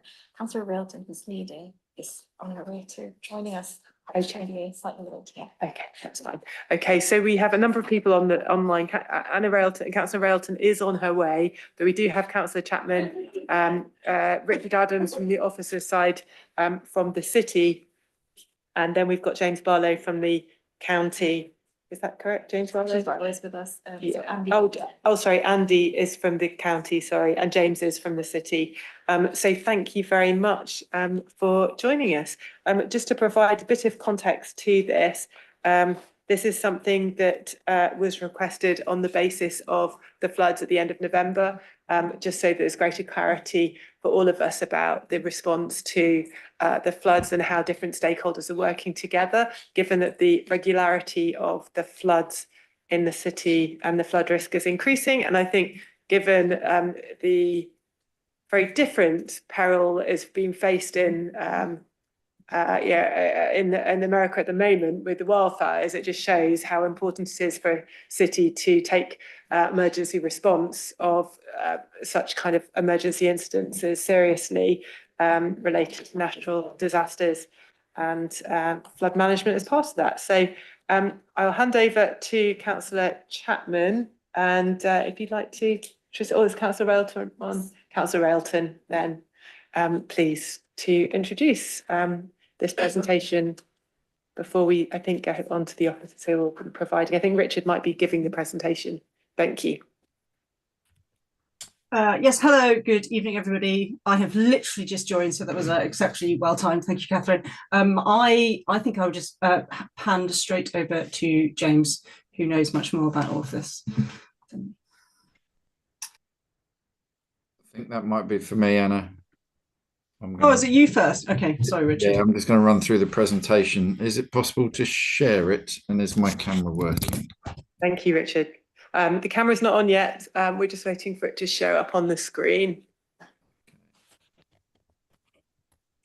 Is there something I need to do my end at all?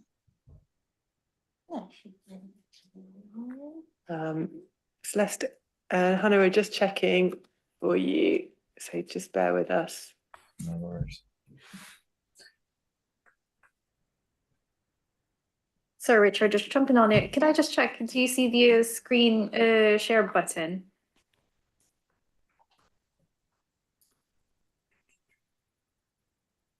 No, I can't. No,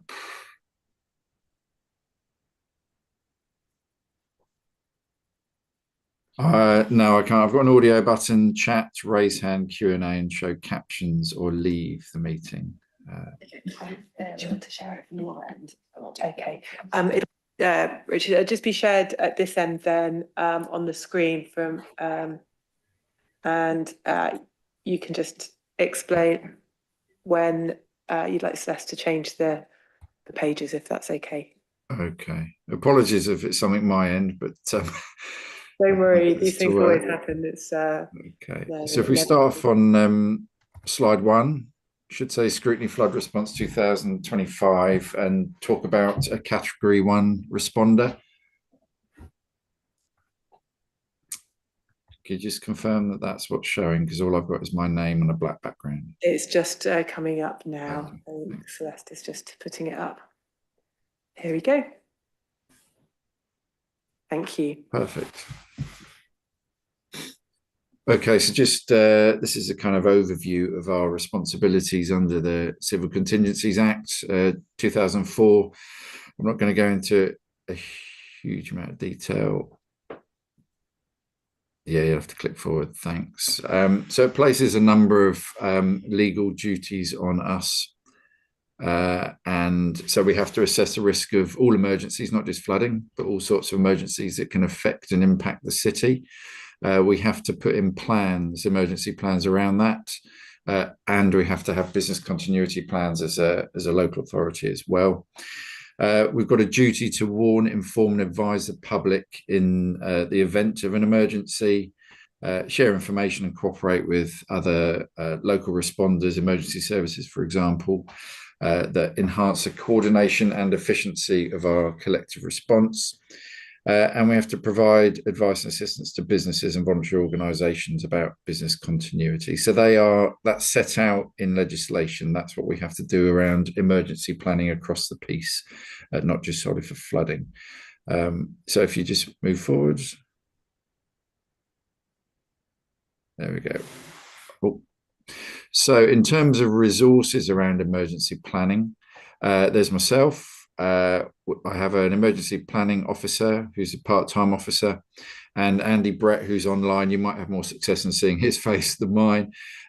He is a resilience officer at the resilience team at the county council. So they are a core team of officers with responsibility for emergency planning in Oxfordshire. So we work very closely together. We have to undertake a risk assessment, a community risk assessment, and these risks are identified nationally, and we have to select the local risks that are particularly pertinent for Oxford. We have to review that annually, and then develop local plans for those risks that we've identified as high or medium. Now, sometimes those plans will be at a county level, so we won't write them ourselves. We'll join into the county's response, or they may have a specific city plan like the flooding protocol. And then finally, our duty to cooperate that was set out in the previous slide. We are active members of the Thames Valley Local Resilience Forum, and these forums are set up across the whole country at a wider geographic level. and they coordinate the emergency response in the event of a major incident. So moving down to emergency response, and apologies for the acronyms. There's lots in here. Very happy to talk to you about them. I didn't put a glossary in, maybe I should. So we have set out the emergency response arrangements at a Thames Valley-wide level. So we have a notification. So, for example, when it comes to flooding, there's a system called Everbridge where certain people in the city council will get a phone call. They'll also get emails into their inbox, and that will notify us around an event. In this case, it could be flooding. There's a number of acronyms there. So the first thing that often happens with a flood event caused by the river is that we have a partnership activation teleconference, and that's basically partners getting together and sharing the information that we're aware of. So we'll get the Met Office there, we'll get the Environment Agency there, we'll get fire, we'll get the police, often chaired by the police. So that's a kind of briefing on an emerging situation. When it's a kind of big bang event, we may skip that point because the incident's already taken place. And then there is a series of emergency response hierarchies. So the tactical coordination group brings people together at a tactical level, often to manage the incident. And the strategic coordination group tends to be at the kind of chief exec director level, particularly around communications, around finance, around planning for recovery, those sorts of things. And that goal group it does a similar role, but a kind of even higher level if there was something of a kind of national importance. So we are part of Thames Valley's Local Resilience Forum emergency response arrangements.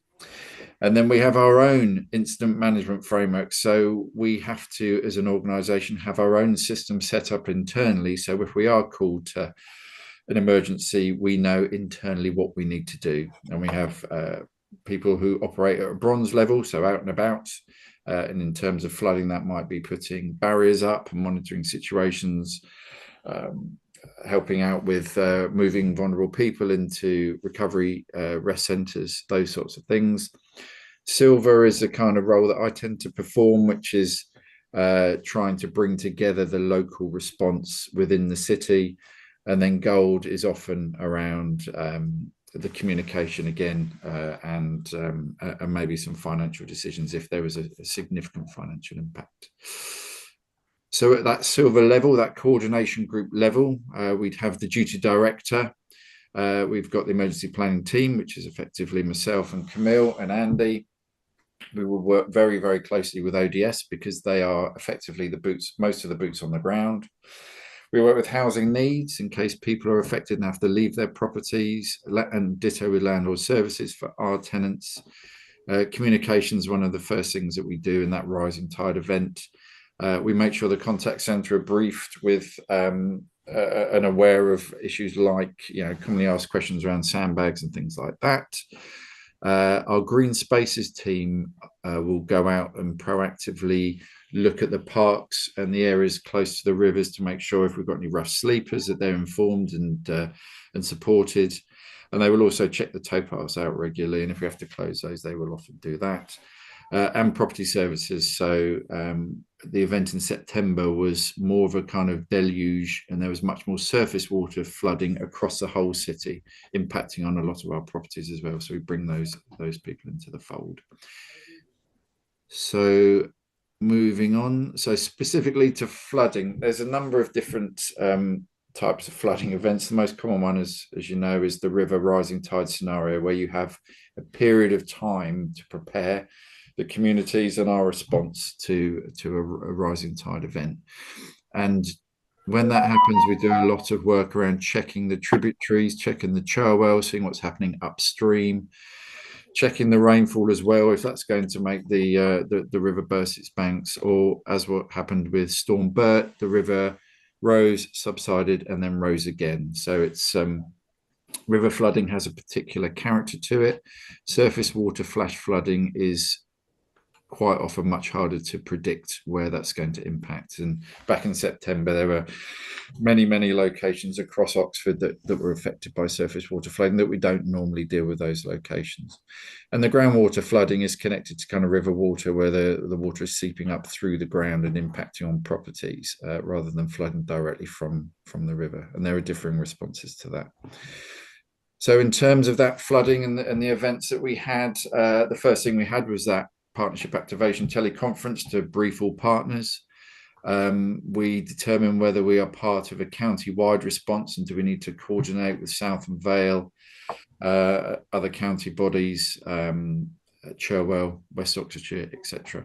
Or was it a city-only response? And there are some flood events that only really happen to the city, and we work with the Environment Agency, County Council, etc., and rather than the wider group of organisations.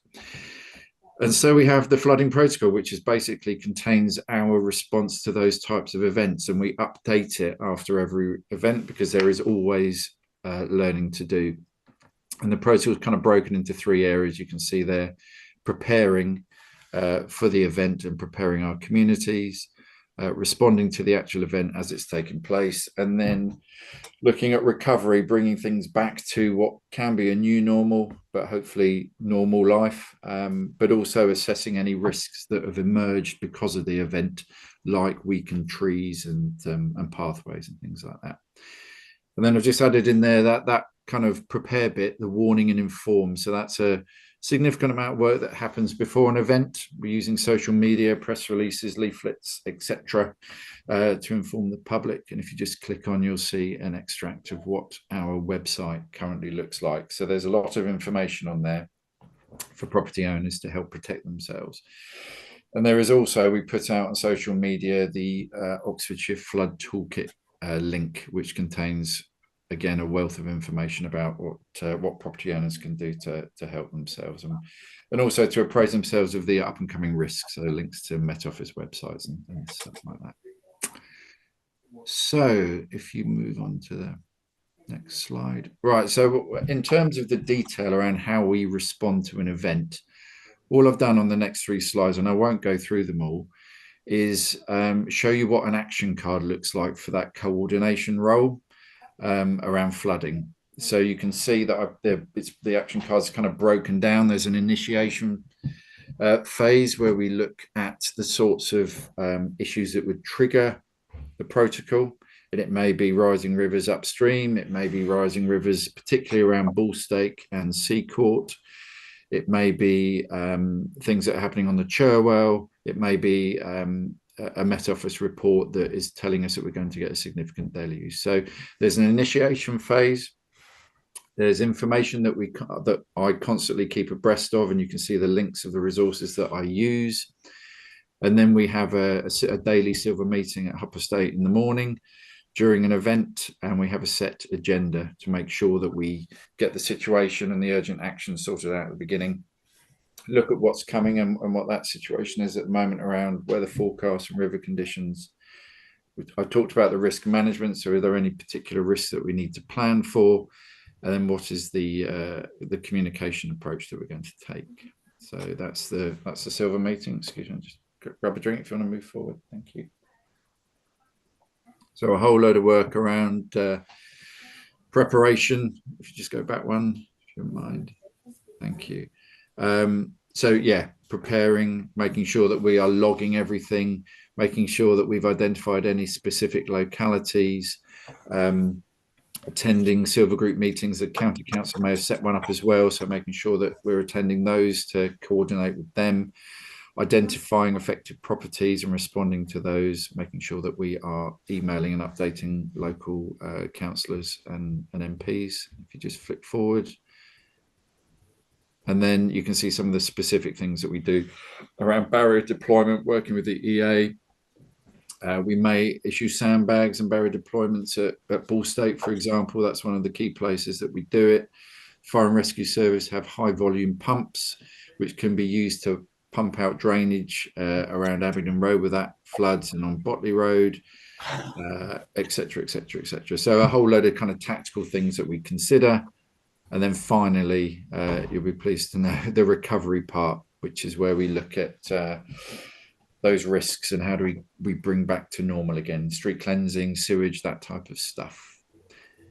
Now, the final slide actually is around the sandbag policy, which I thought I should just put up there because it's one of the key questions we get during an event. A lot of members of the public are asking for it. That's our policy as per our website. And I thought it was just useful to kind of put it up there. We may decide to use sandbags to protect the properties that we own as a landlord, as everybody else should be doing. Sometimes we'll deploy them to isolated communities. But also on a case-by-case assessment where a member of the public is vulnerable and unable to protect their own property. But that kind of needs to be towards an event taking place or their property being directly affected. And then what the advice there to all other citizens and businesses around their purchasing of sandbags and disposal. So that is a quick whistle-stop tour through a fairly intensive period when we do get a flood event. So I've just covered the response. What I haven't covered is the strategic prevention work. That's where James comes in. And also one other thing I think I should mention is that when there are a number of properties affected in a particular location, the lead flood authority, which is the county council, may well trigger a flood investigation of those properties to see if there are any learning points or any mitigations that could be advised towards the property owners, and James is involved in that too. So that's it for me. Thank you, Richard, and for your hard work with the recent floods in the last quarter or so. Any questions from the floor? Yeah, Councillor Rowley, and we've got Councillor Altino. I've got a few. Okay, Councillor Rowley, please. Thank you. I understand, correct me if I'm wrong, that at the moment we, or rather ODS, has one pump, which is usually deployed for obvious reasons to Bullstick Close in off Botley Road, and one flood barrier, which is usually deployed to Hinksey Lake. On the basis of the increasing number and severity of flood events, do you think we need more, or can we cope with the equipment that we have? Thank you. I'll take that question straight away. Richard, over to you and colleagues. Thank you. Yeah, okay. And welcome Andy to chip in at any time, because the use of pumps is kind of a collaboration between different agencies. So the barrier at Vicarage Lane is actually the Environment Agency. Our barrier goes up at Bullstake to protect the flats there. And you're right, the pump is put in there too that we own. There's a high volume pump that the fire service have that's kind of available to us. But if we need to deploy another one, and I mentioned Botley Road and Abingdon Road, they would have to bring that from out of county. So we have to give them a bit of a heads up on that one. And then the Environment Agency have pumps as well, and they've got a permanent pump around their Oseney Depot and South Street and that kind of area. So really the deployment of pumps is about the severity of the event. And also we encourage homeowners to have their own pumps, and a number of those do as well. I don't recall having difficulties in not accessing pumps in terms of protecting residential properties. The question can get a bit more difficult where people want pumps put in place to protect commercial properties, which is not our priority. But Andy, do you want to come in on any of that? Yeah, I just thought it's a very interesting point about the pumps as well. So it's always useful to have equipment there. One of the challenges that you find with pumps, though, especially in built-up areas, is where do you pump the water to? If you don't have a plan for where you put the pump and then where you're going to pump the water to, you just run the risk of moving the flooding to the next street over or a few streets down or something like that. So there's always a consideration around pumps. It's about making sure we've got the right pumps, but actually making sure they're in the right place, that they can discharge the water safely. Thank you, Andy. Thank you, Richard. I think James wants to come in, and we've also got Councillor Railton as well. Would you both like to add to this? Thanks.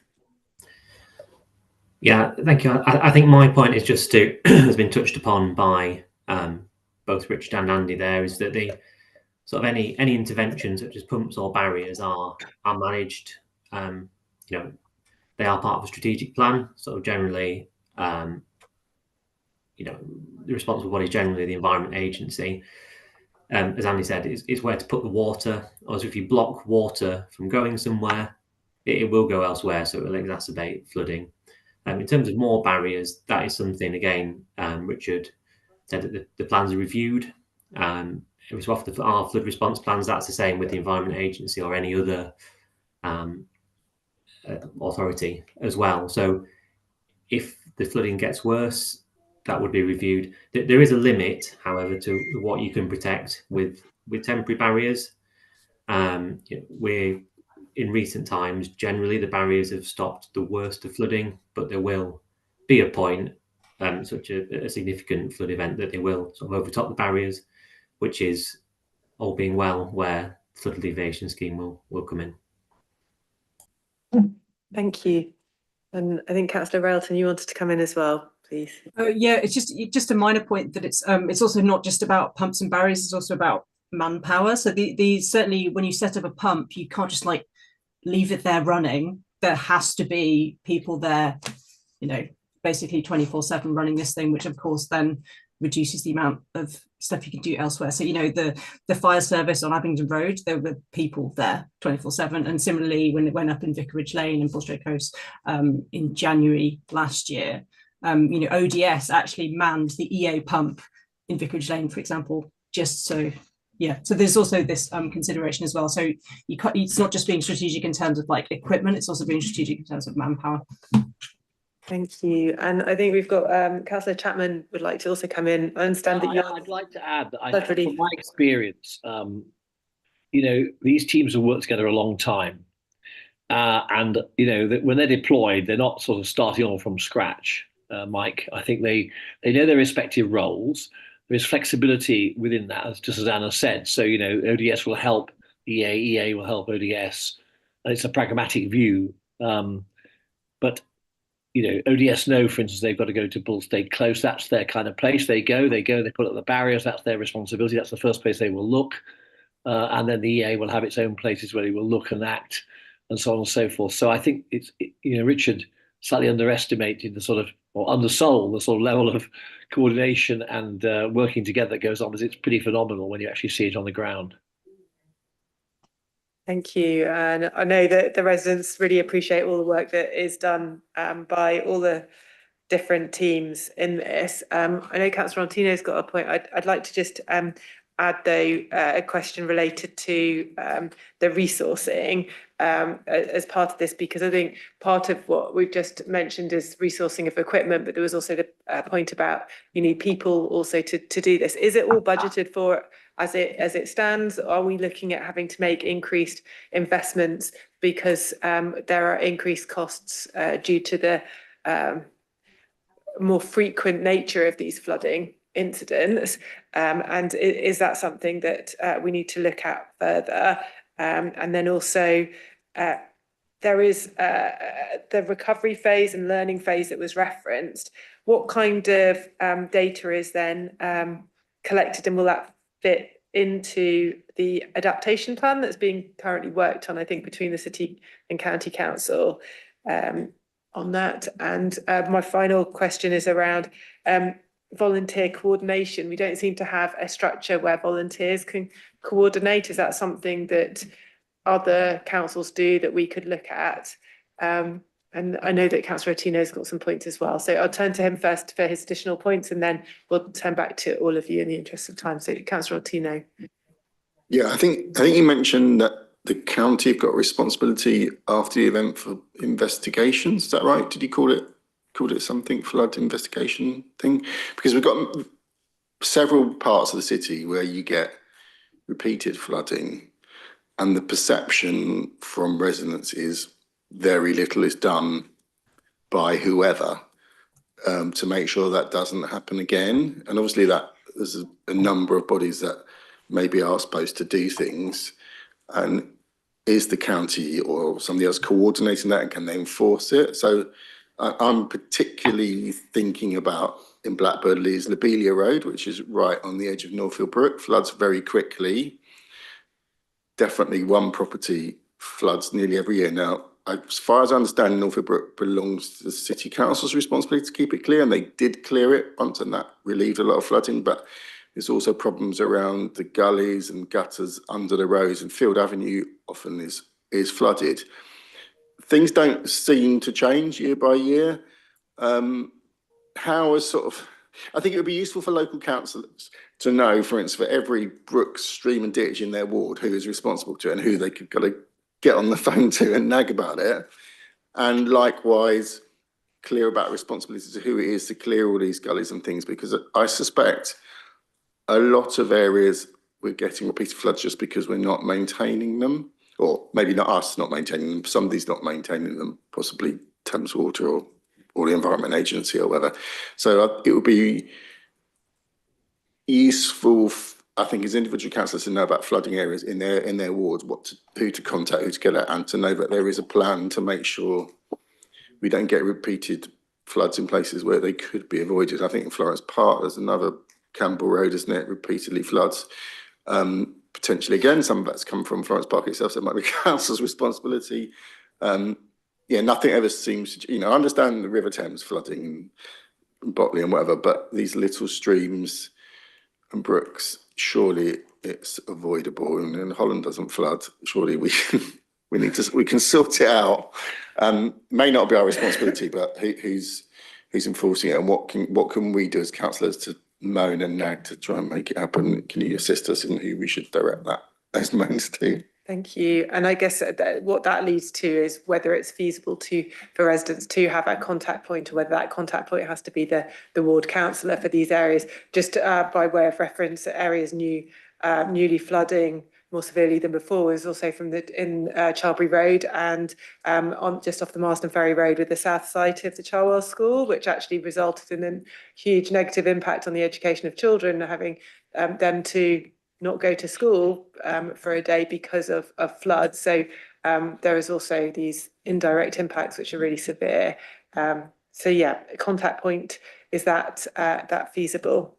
And as part of that, can they also be the contact point? Are they able to be the one to coordinate the procurement of the sandbags for vulnerable and elderly residents? Because I know that's in certain wards, it's a big demographic, and people aren't going to be able to protect their properties themselves because they just won't be able to lift the sandbags. So over to, I think we've got Councillor Chapman, Councillor Railton, Richard and James, who all want to respond to these points. Thank you. Yeah, I mean, I've worked in disasters and emergencies overseas, and I've also run organisations that have been responsible for them. And there are certain rules I think we need to follow here. First of all, just to assure you about the resourcing issue and ODS. In the recent flooding, I rang them up at about 7 o'clock in the evening to make sure that everything was going well, and they had more than enough people to go out and do the job. I mean, we're never going to get in a situation where ODS is going to turn around and say, I've only got 2 people who are going to prepare to go out tonight. It doesn't work that way. They know they have to go out in times of emergency, and they have to drop other stuff, and they will do it. So I don't think there's a risk that there won't be enough boots on the ground. I hope Richard would concur with that. Secondly, there has to be discipline about the contact here. The reason why we have a silver, gold, and bronze system with Richard as the silver lead is that he is looking across the piece and working with colleagues to work out the priorities. Is actually not very helpful, to be honest, for councillors to be directly contacting the Environment Agency or the County Council or other people like that, because it just muddles up the story. You have to go through the chains of command. I mean, whether you're dealing with 7.7, whether you're dealing with, disasters and emergencies in earthquakes and whatever, which I used to be responsible for in another job, or whether you're running flooding in Oxford City Council, the rules and the sort of tenets are the same, which there is a structure of command and it's there for a purpose.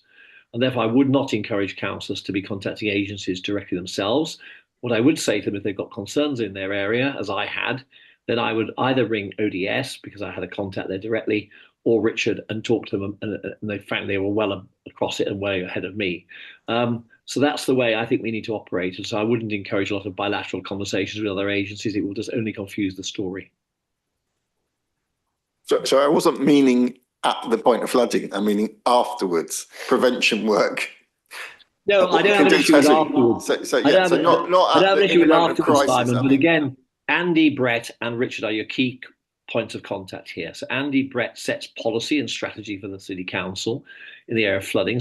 And that ultimately comes down to prioritisation, and works very closely with Richard on that. And then they basically commission ODS to do the jobs they need them to do. Now, if as a result of flooding evidence, we see that flooding is taking place in different parts of the city from traditionally, or it's taking place traditionally and in those other parts of the city, then of course they will react accordingly and they will take that on board and they will plan the next time.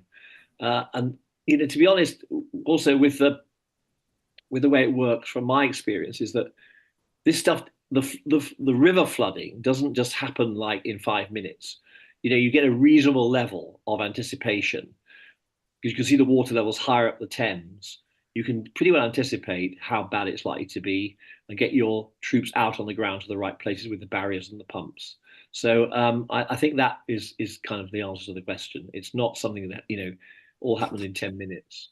Flash flooding, on the other hand, is different because that is often a very, as I understand it, Richard, a very sort of quick storm and leads to overflow, which is often a problem with the culverts and the ditches and particularly the drains on the main roads, like let's say the Banbury Road be a good example, where you just have to pump them out.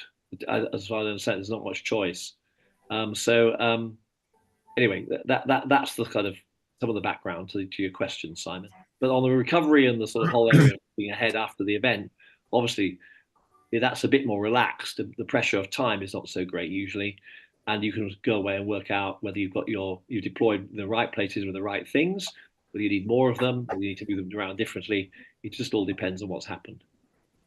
Thank you, Councillor Chapman, and your experience is clearly valuable in this context. I thank you. I think James wanted to come in next, and then I think Councillor Railton, and thank you. Yeah, thank you. Just quite a few points to pick up, so do forgive me if I jump around there. Just going back to your initial points, Councillor Miles, with regards to the data, the answer is yes.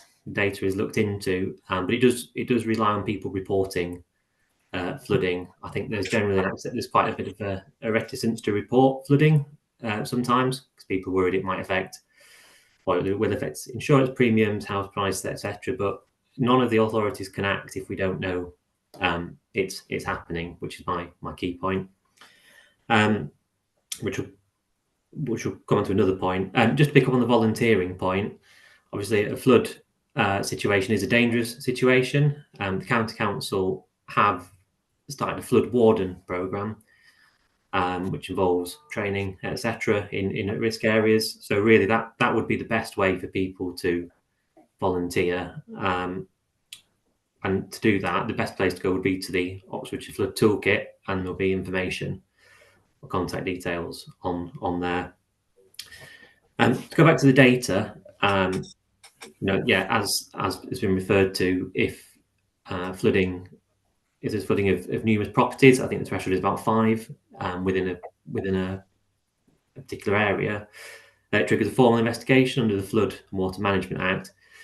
The County Council, Lead Local Flood Authority are ultimately responsible for that, but we undertake the investigations with them as part of an agency agreement within the city, and the other districts do within their districts. To pick up on the point about Lobelia Road and Campbell Road, for that matter, they are both ongoing investigations that were undertaken, and in fact we're currently writing them up.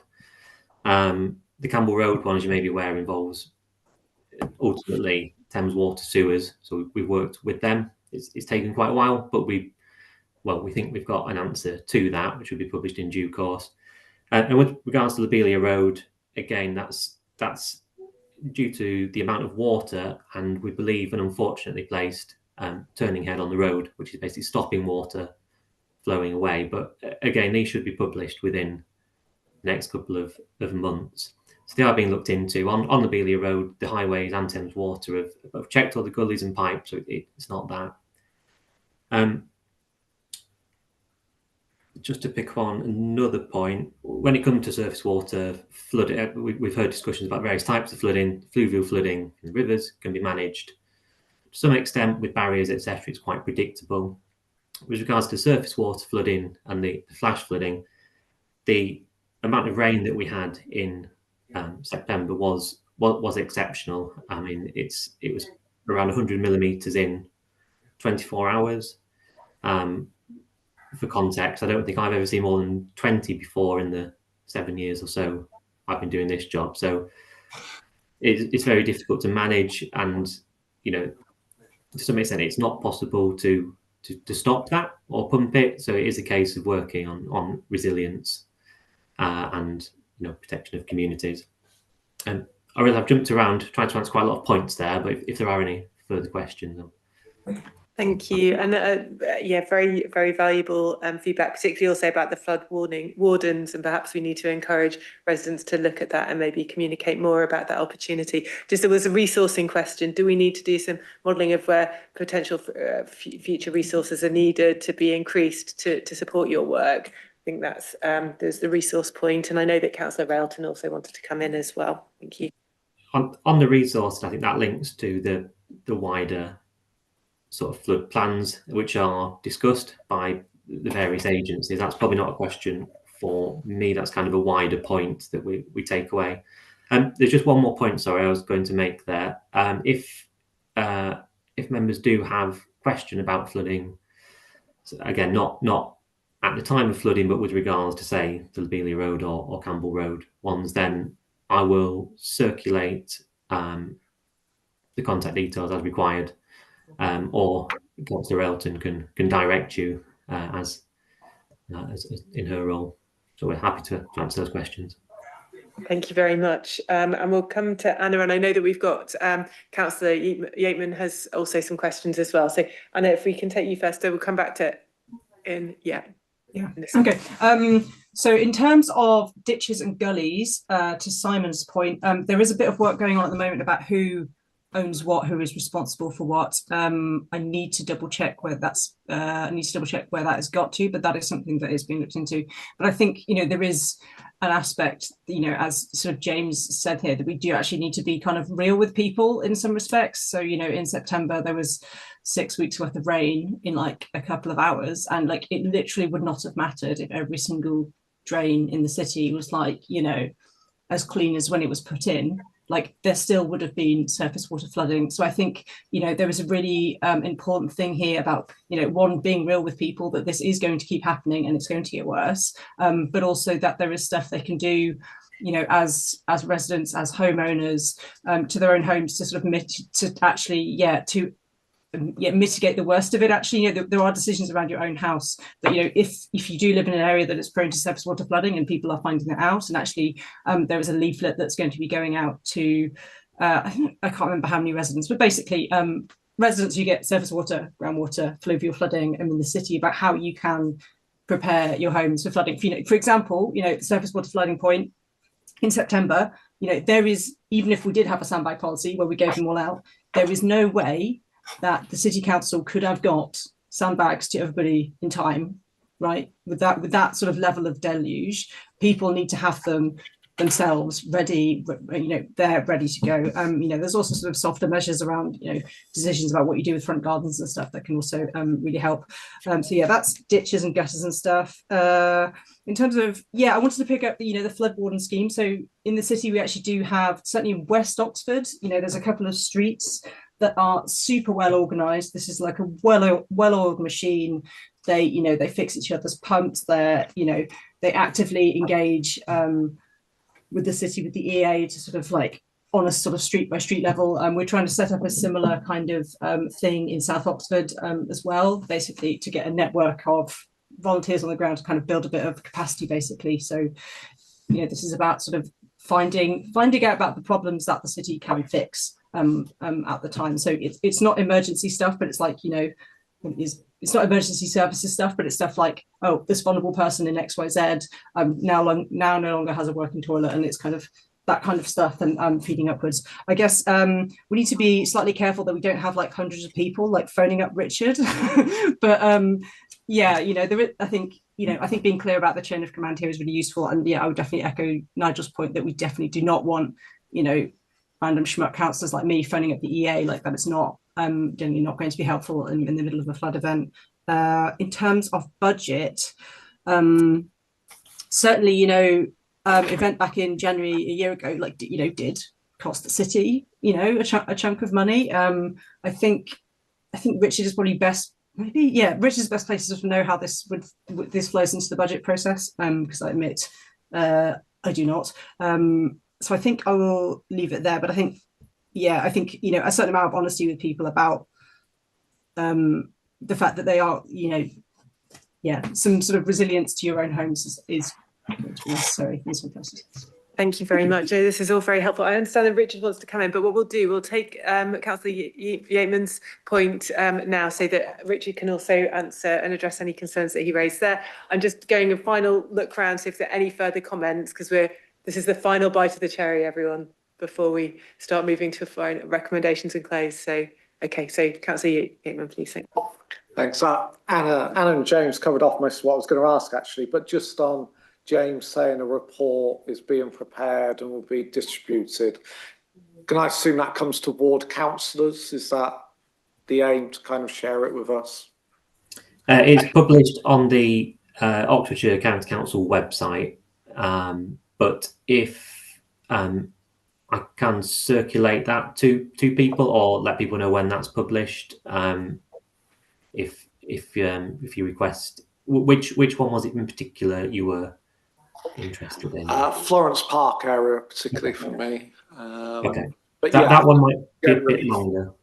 Probably for ward councillors, it would be useful to know when those investigations are finished and those things are being published. Otherwise, we might miss them.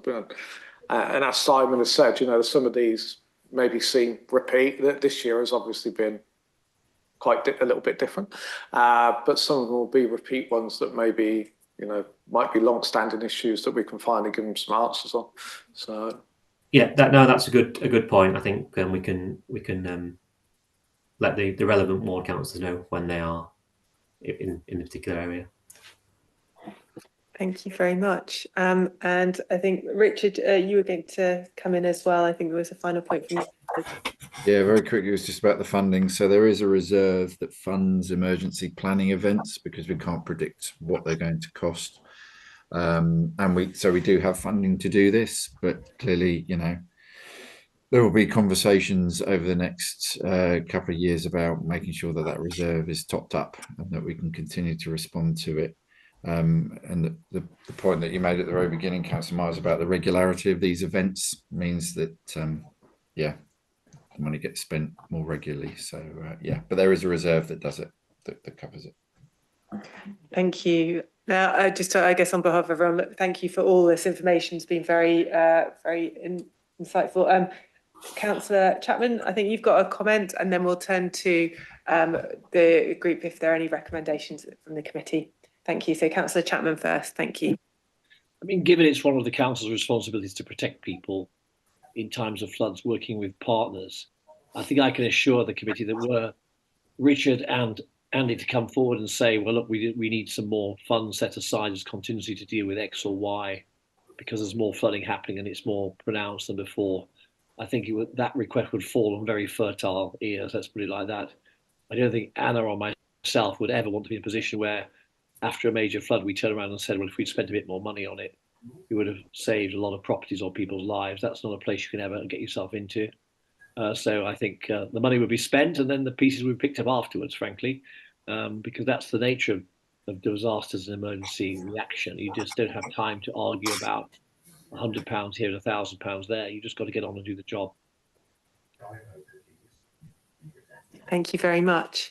So now I turn to committee just as we draw to a close on this item to see if there are any recommendations. I see a few emerging. One is the request that ward councillors are informed when an investigation has been undergone on flooding in their area. in that that's affected that specific ward. So I think that's one potential recommendation that's emerging. I wonder whether there is, don't know whether it's a formal recommendation, but just sort of a notice shared with members around the contact points for questions on flooding, which I think this is in advance of time, but also just inform us maybe who will receive this leaflet that's going out, potentially. And then the final potential recommendation coming forward would be around whether there needs to be a review of the reserve funding for emergency planning, given the frequency and severity of recent flooding events, and if that's a discrete piece of work that could be commissioned, given the climate change context we're operating in. So I'm turning to the committee for feedback. So in terms of the investigations, I mean, we should know when it's going to start. It's quite embarrassing. That's the first we've heard about it, isn't it, tonight? So that's both city ward councillors and county division councillors. But also the report that Anna suggested was partway through about ownership and responsibility of every bit of ditch, brook, water in the city. Again, that information is shared with city and county councillors, because it will be them that get moaned about it. Something's gone wrong with it, so they need to have that information on their hand. Well noted. I hear some notes of agreement there, signs of agreement with that request. Any disagreement with the other proposed recommendations on falling from this item? No.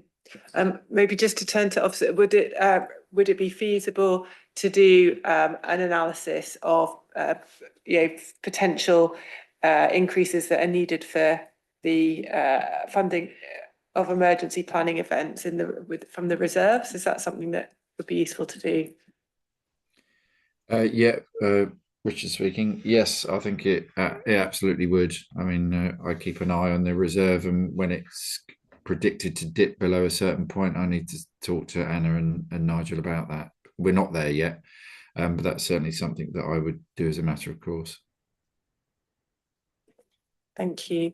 Well, look, at this point, if committee have agreed with those recommendations, then I think we draw this item to a close and say thank you very much to all of you on the call for the hard work in protecting the city from flood risk and the impacts. And we hope that there are no more severe events in the near future, but the inevitability, I think, is there. Thank you for your time.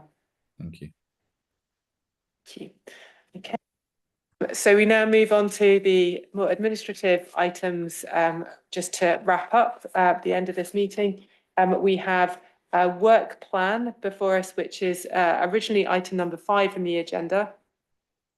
Celeste, would you be able to just introduce the item? I think it's just to note and seek committee's agreement to this. So yes, thank you, Chair. Yeah, like you said, just seeking for the committee to note and agree the work on that's presented, but also just to highlight a few movements in the work program that relates to online payment system rollout, which is expected for the next meeting. It's now deferred, but any other changes to the work plan is or will be agreed outside the meeting with yourself.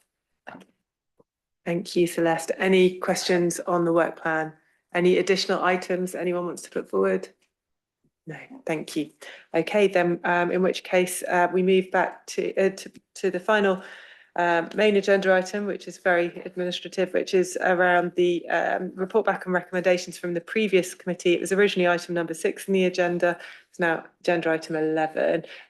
Just to say that the recommendations are in your meeting pack based on what was put forward and what was agreed by the Cabinet from the last scrutiny meetings and panels. In total, the committee and its panels made a total of 13 recommendations across 6 reports to Cabinet at the December meeting, and you can see the full responses in the pack. If you have any questions, do let us know for clarification. I will hand to Celeste for an update on the recent activities of the panel. Thank you. Just to say that only the finance panel had met since in December, which made one recommendation to the shareholder and joint venture group. The cabinet papers they considered, they made no recommendations on those, and that the budget review group has met 5 times over this period. The report from those meetings will be brought to the committee in the next meeting. Thank you. Thank you very much, Celestine, for your hard work. With the dates of the future meetings, this is our final agenda item. And just to note, the future Scrutiny Committee meeting 3rd of March, 1st of April. Is that correct in our paper? And we've got, oh yes, would you like to clarify? 1st of April, it would be the 26th of March. 26th of March, yes, that's the, so the 1st of April meeting, as you will recall, because of it falling on Eid, it has been proposed and accepted that we move that to the 26th of March, just for your records. So there is an edit in the agenda pack, which, yeah, so it needs to be the 26th of March, so 3rd of March, 26th, and we've got some standing panels coming forward. Councillor Kayam. Sorry, can I just check that there's definitely no meeting on 29 January either? I don't know why I've got one in my diary. There is. Oh yes, and the Okay, 29th of okay. January. Okay. That is February meeting. that is the February Oh. meeting. Thank you very much. It's not listed in this pack, but it is happening. So thank you for this. Okay, so we will see you on the 29th of January for the February meeting. And thank you, everybody. Good night.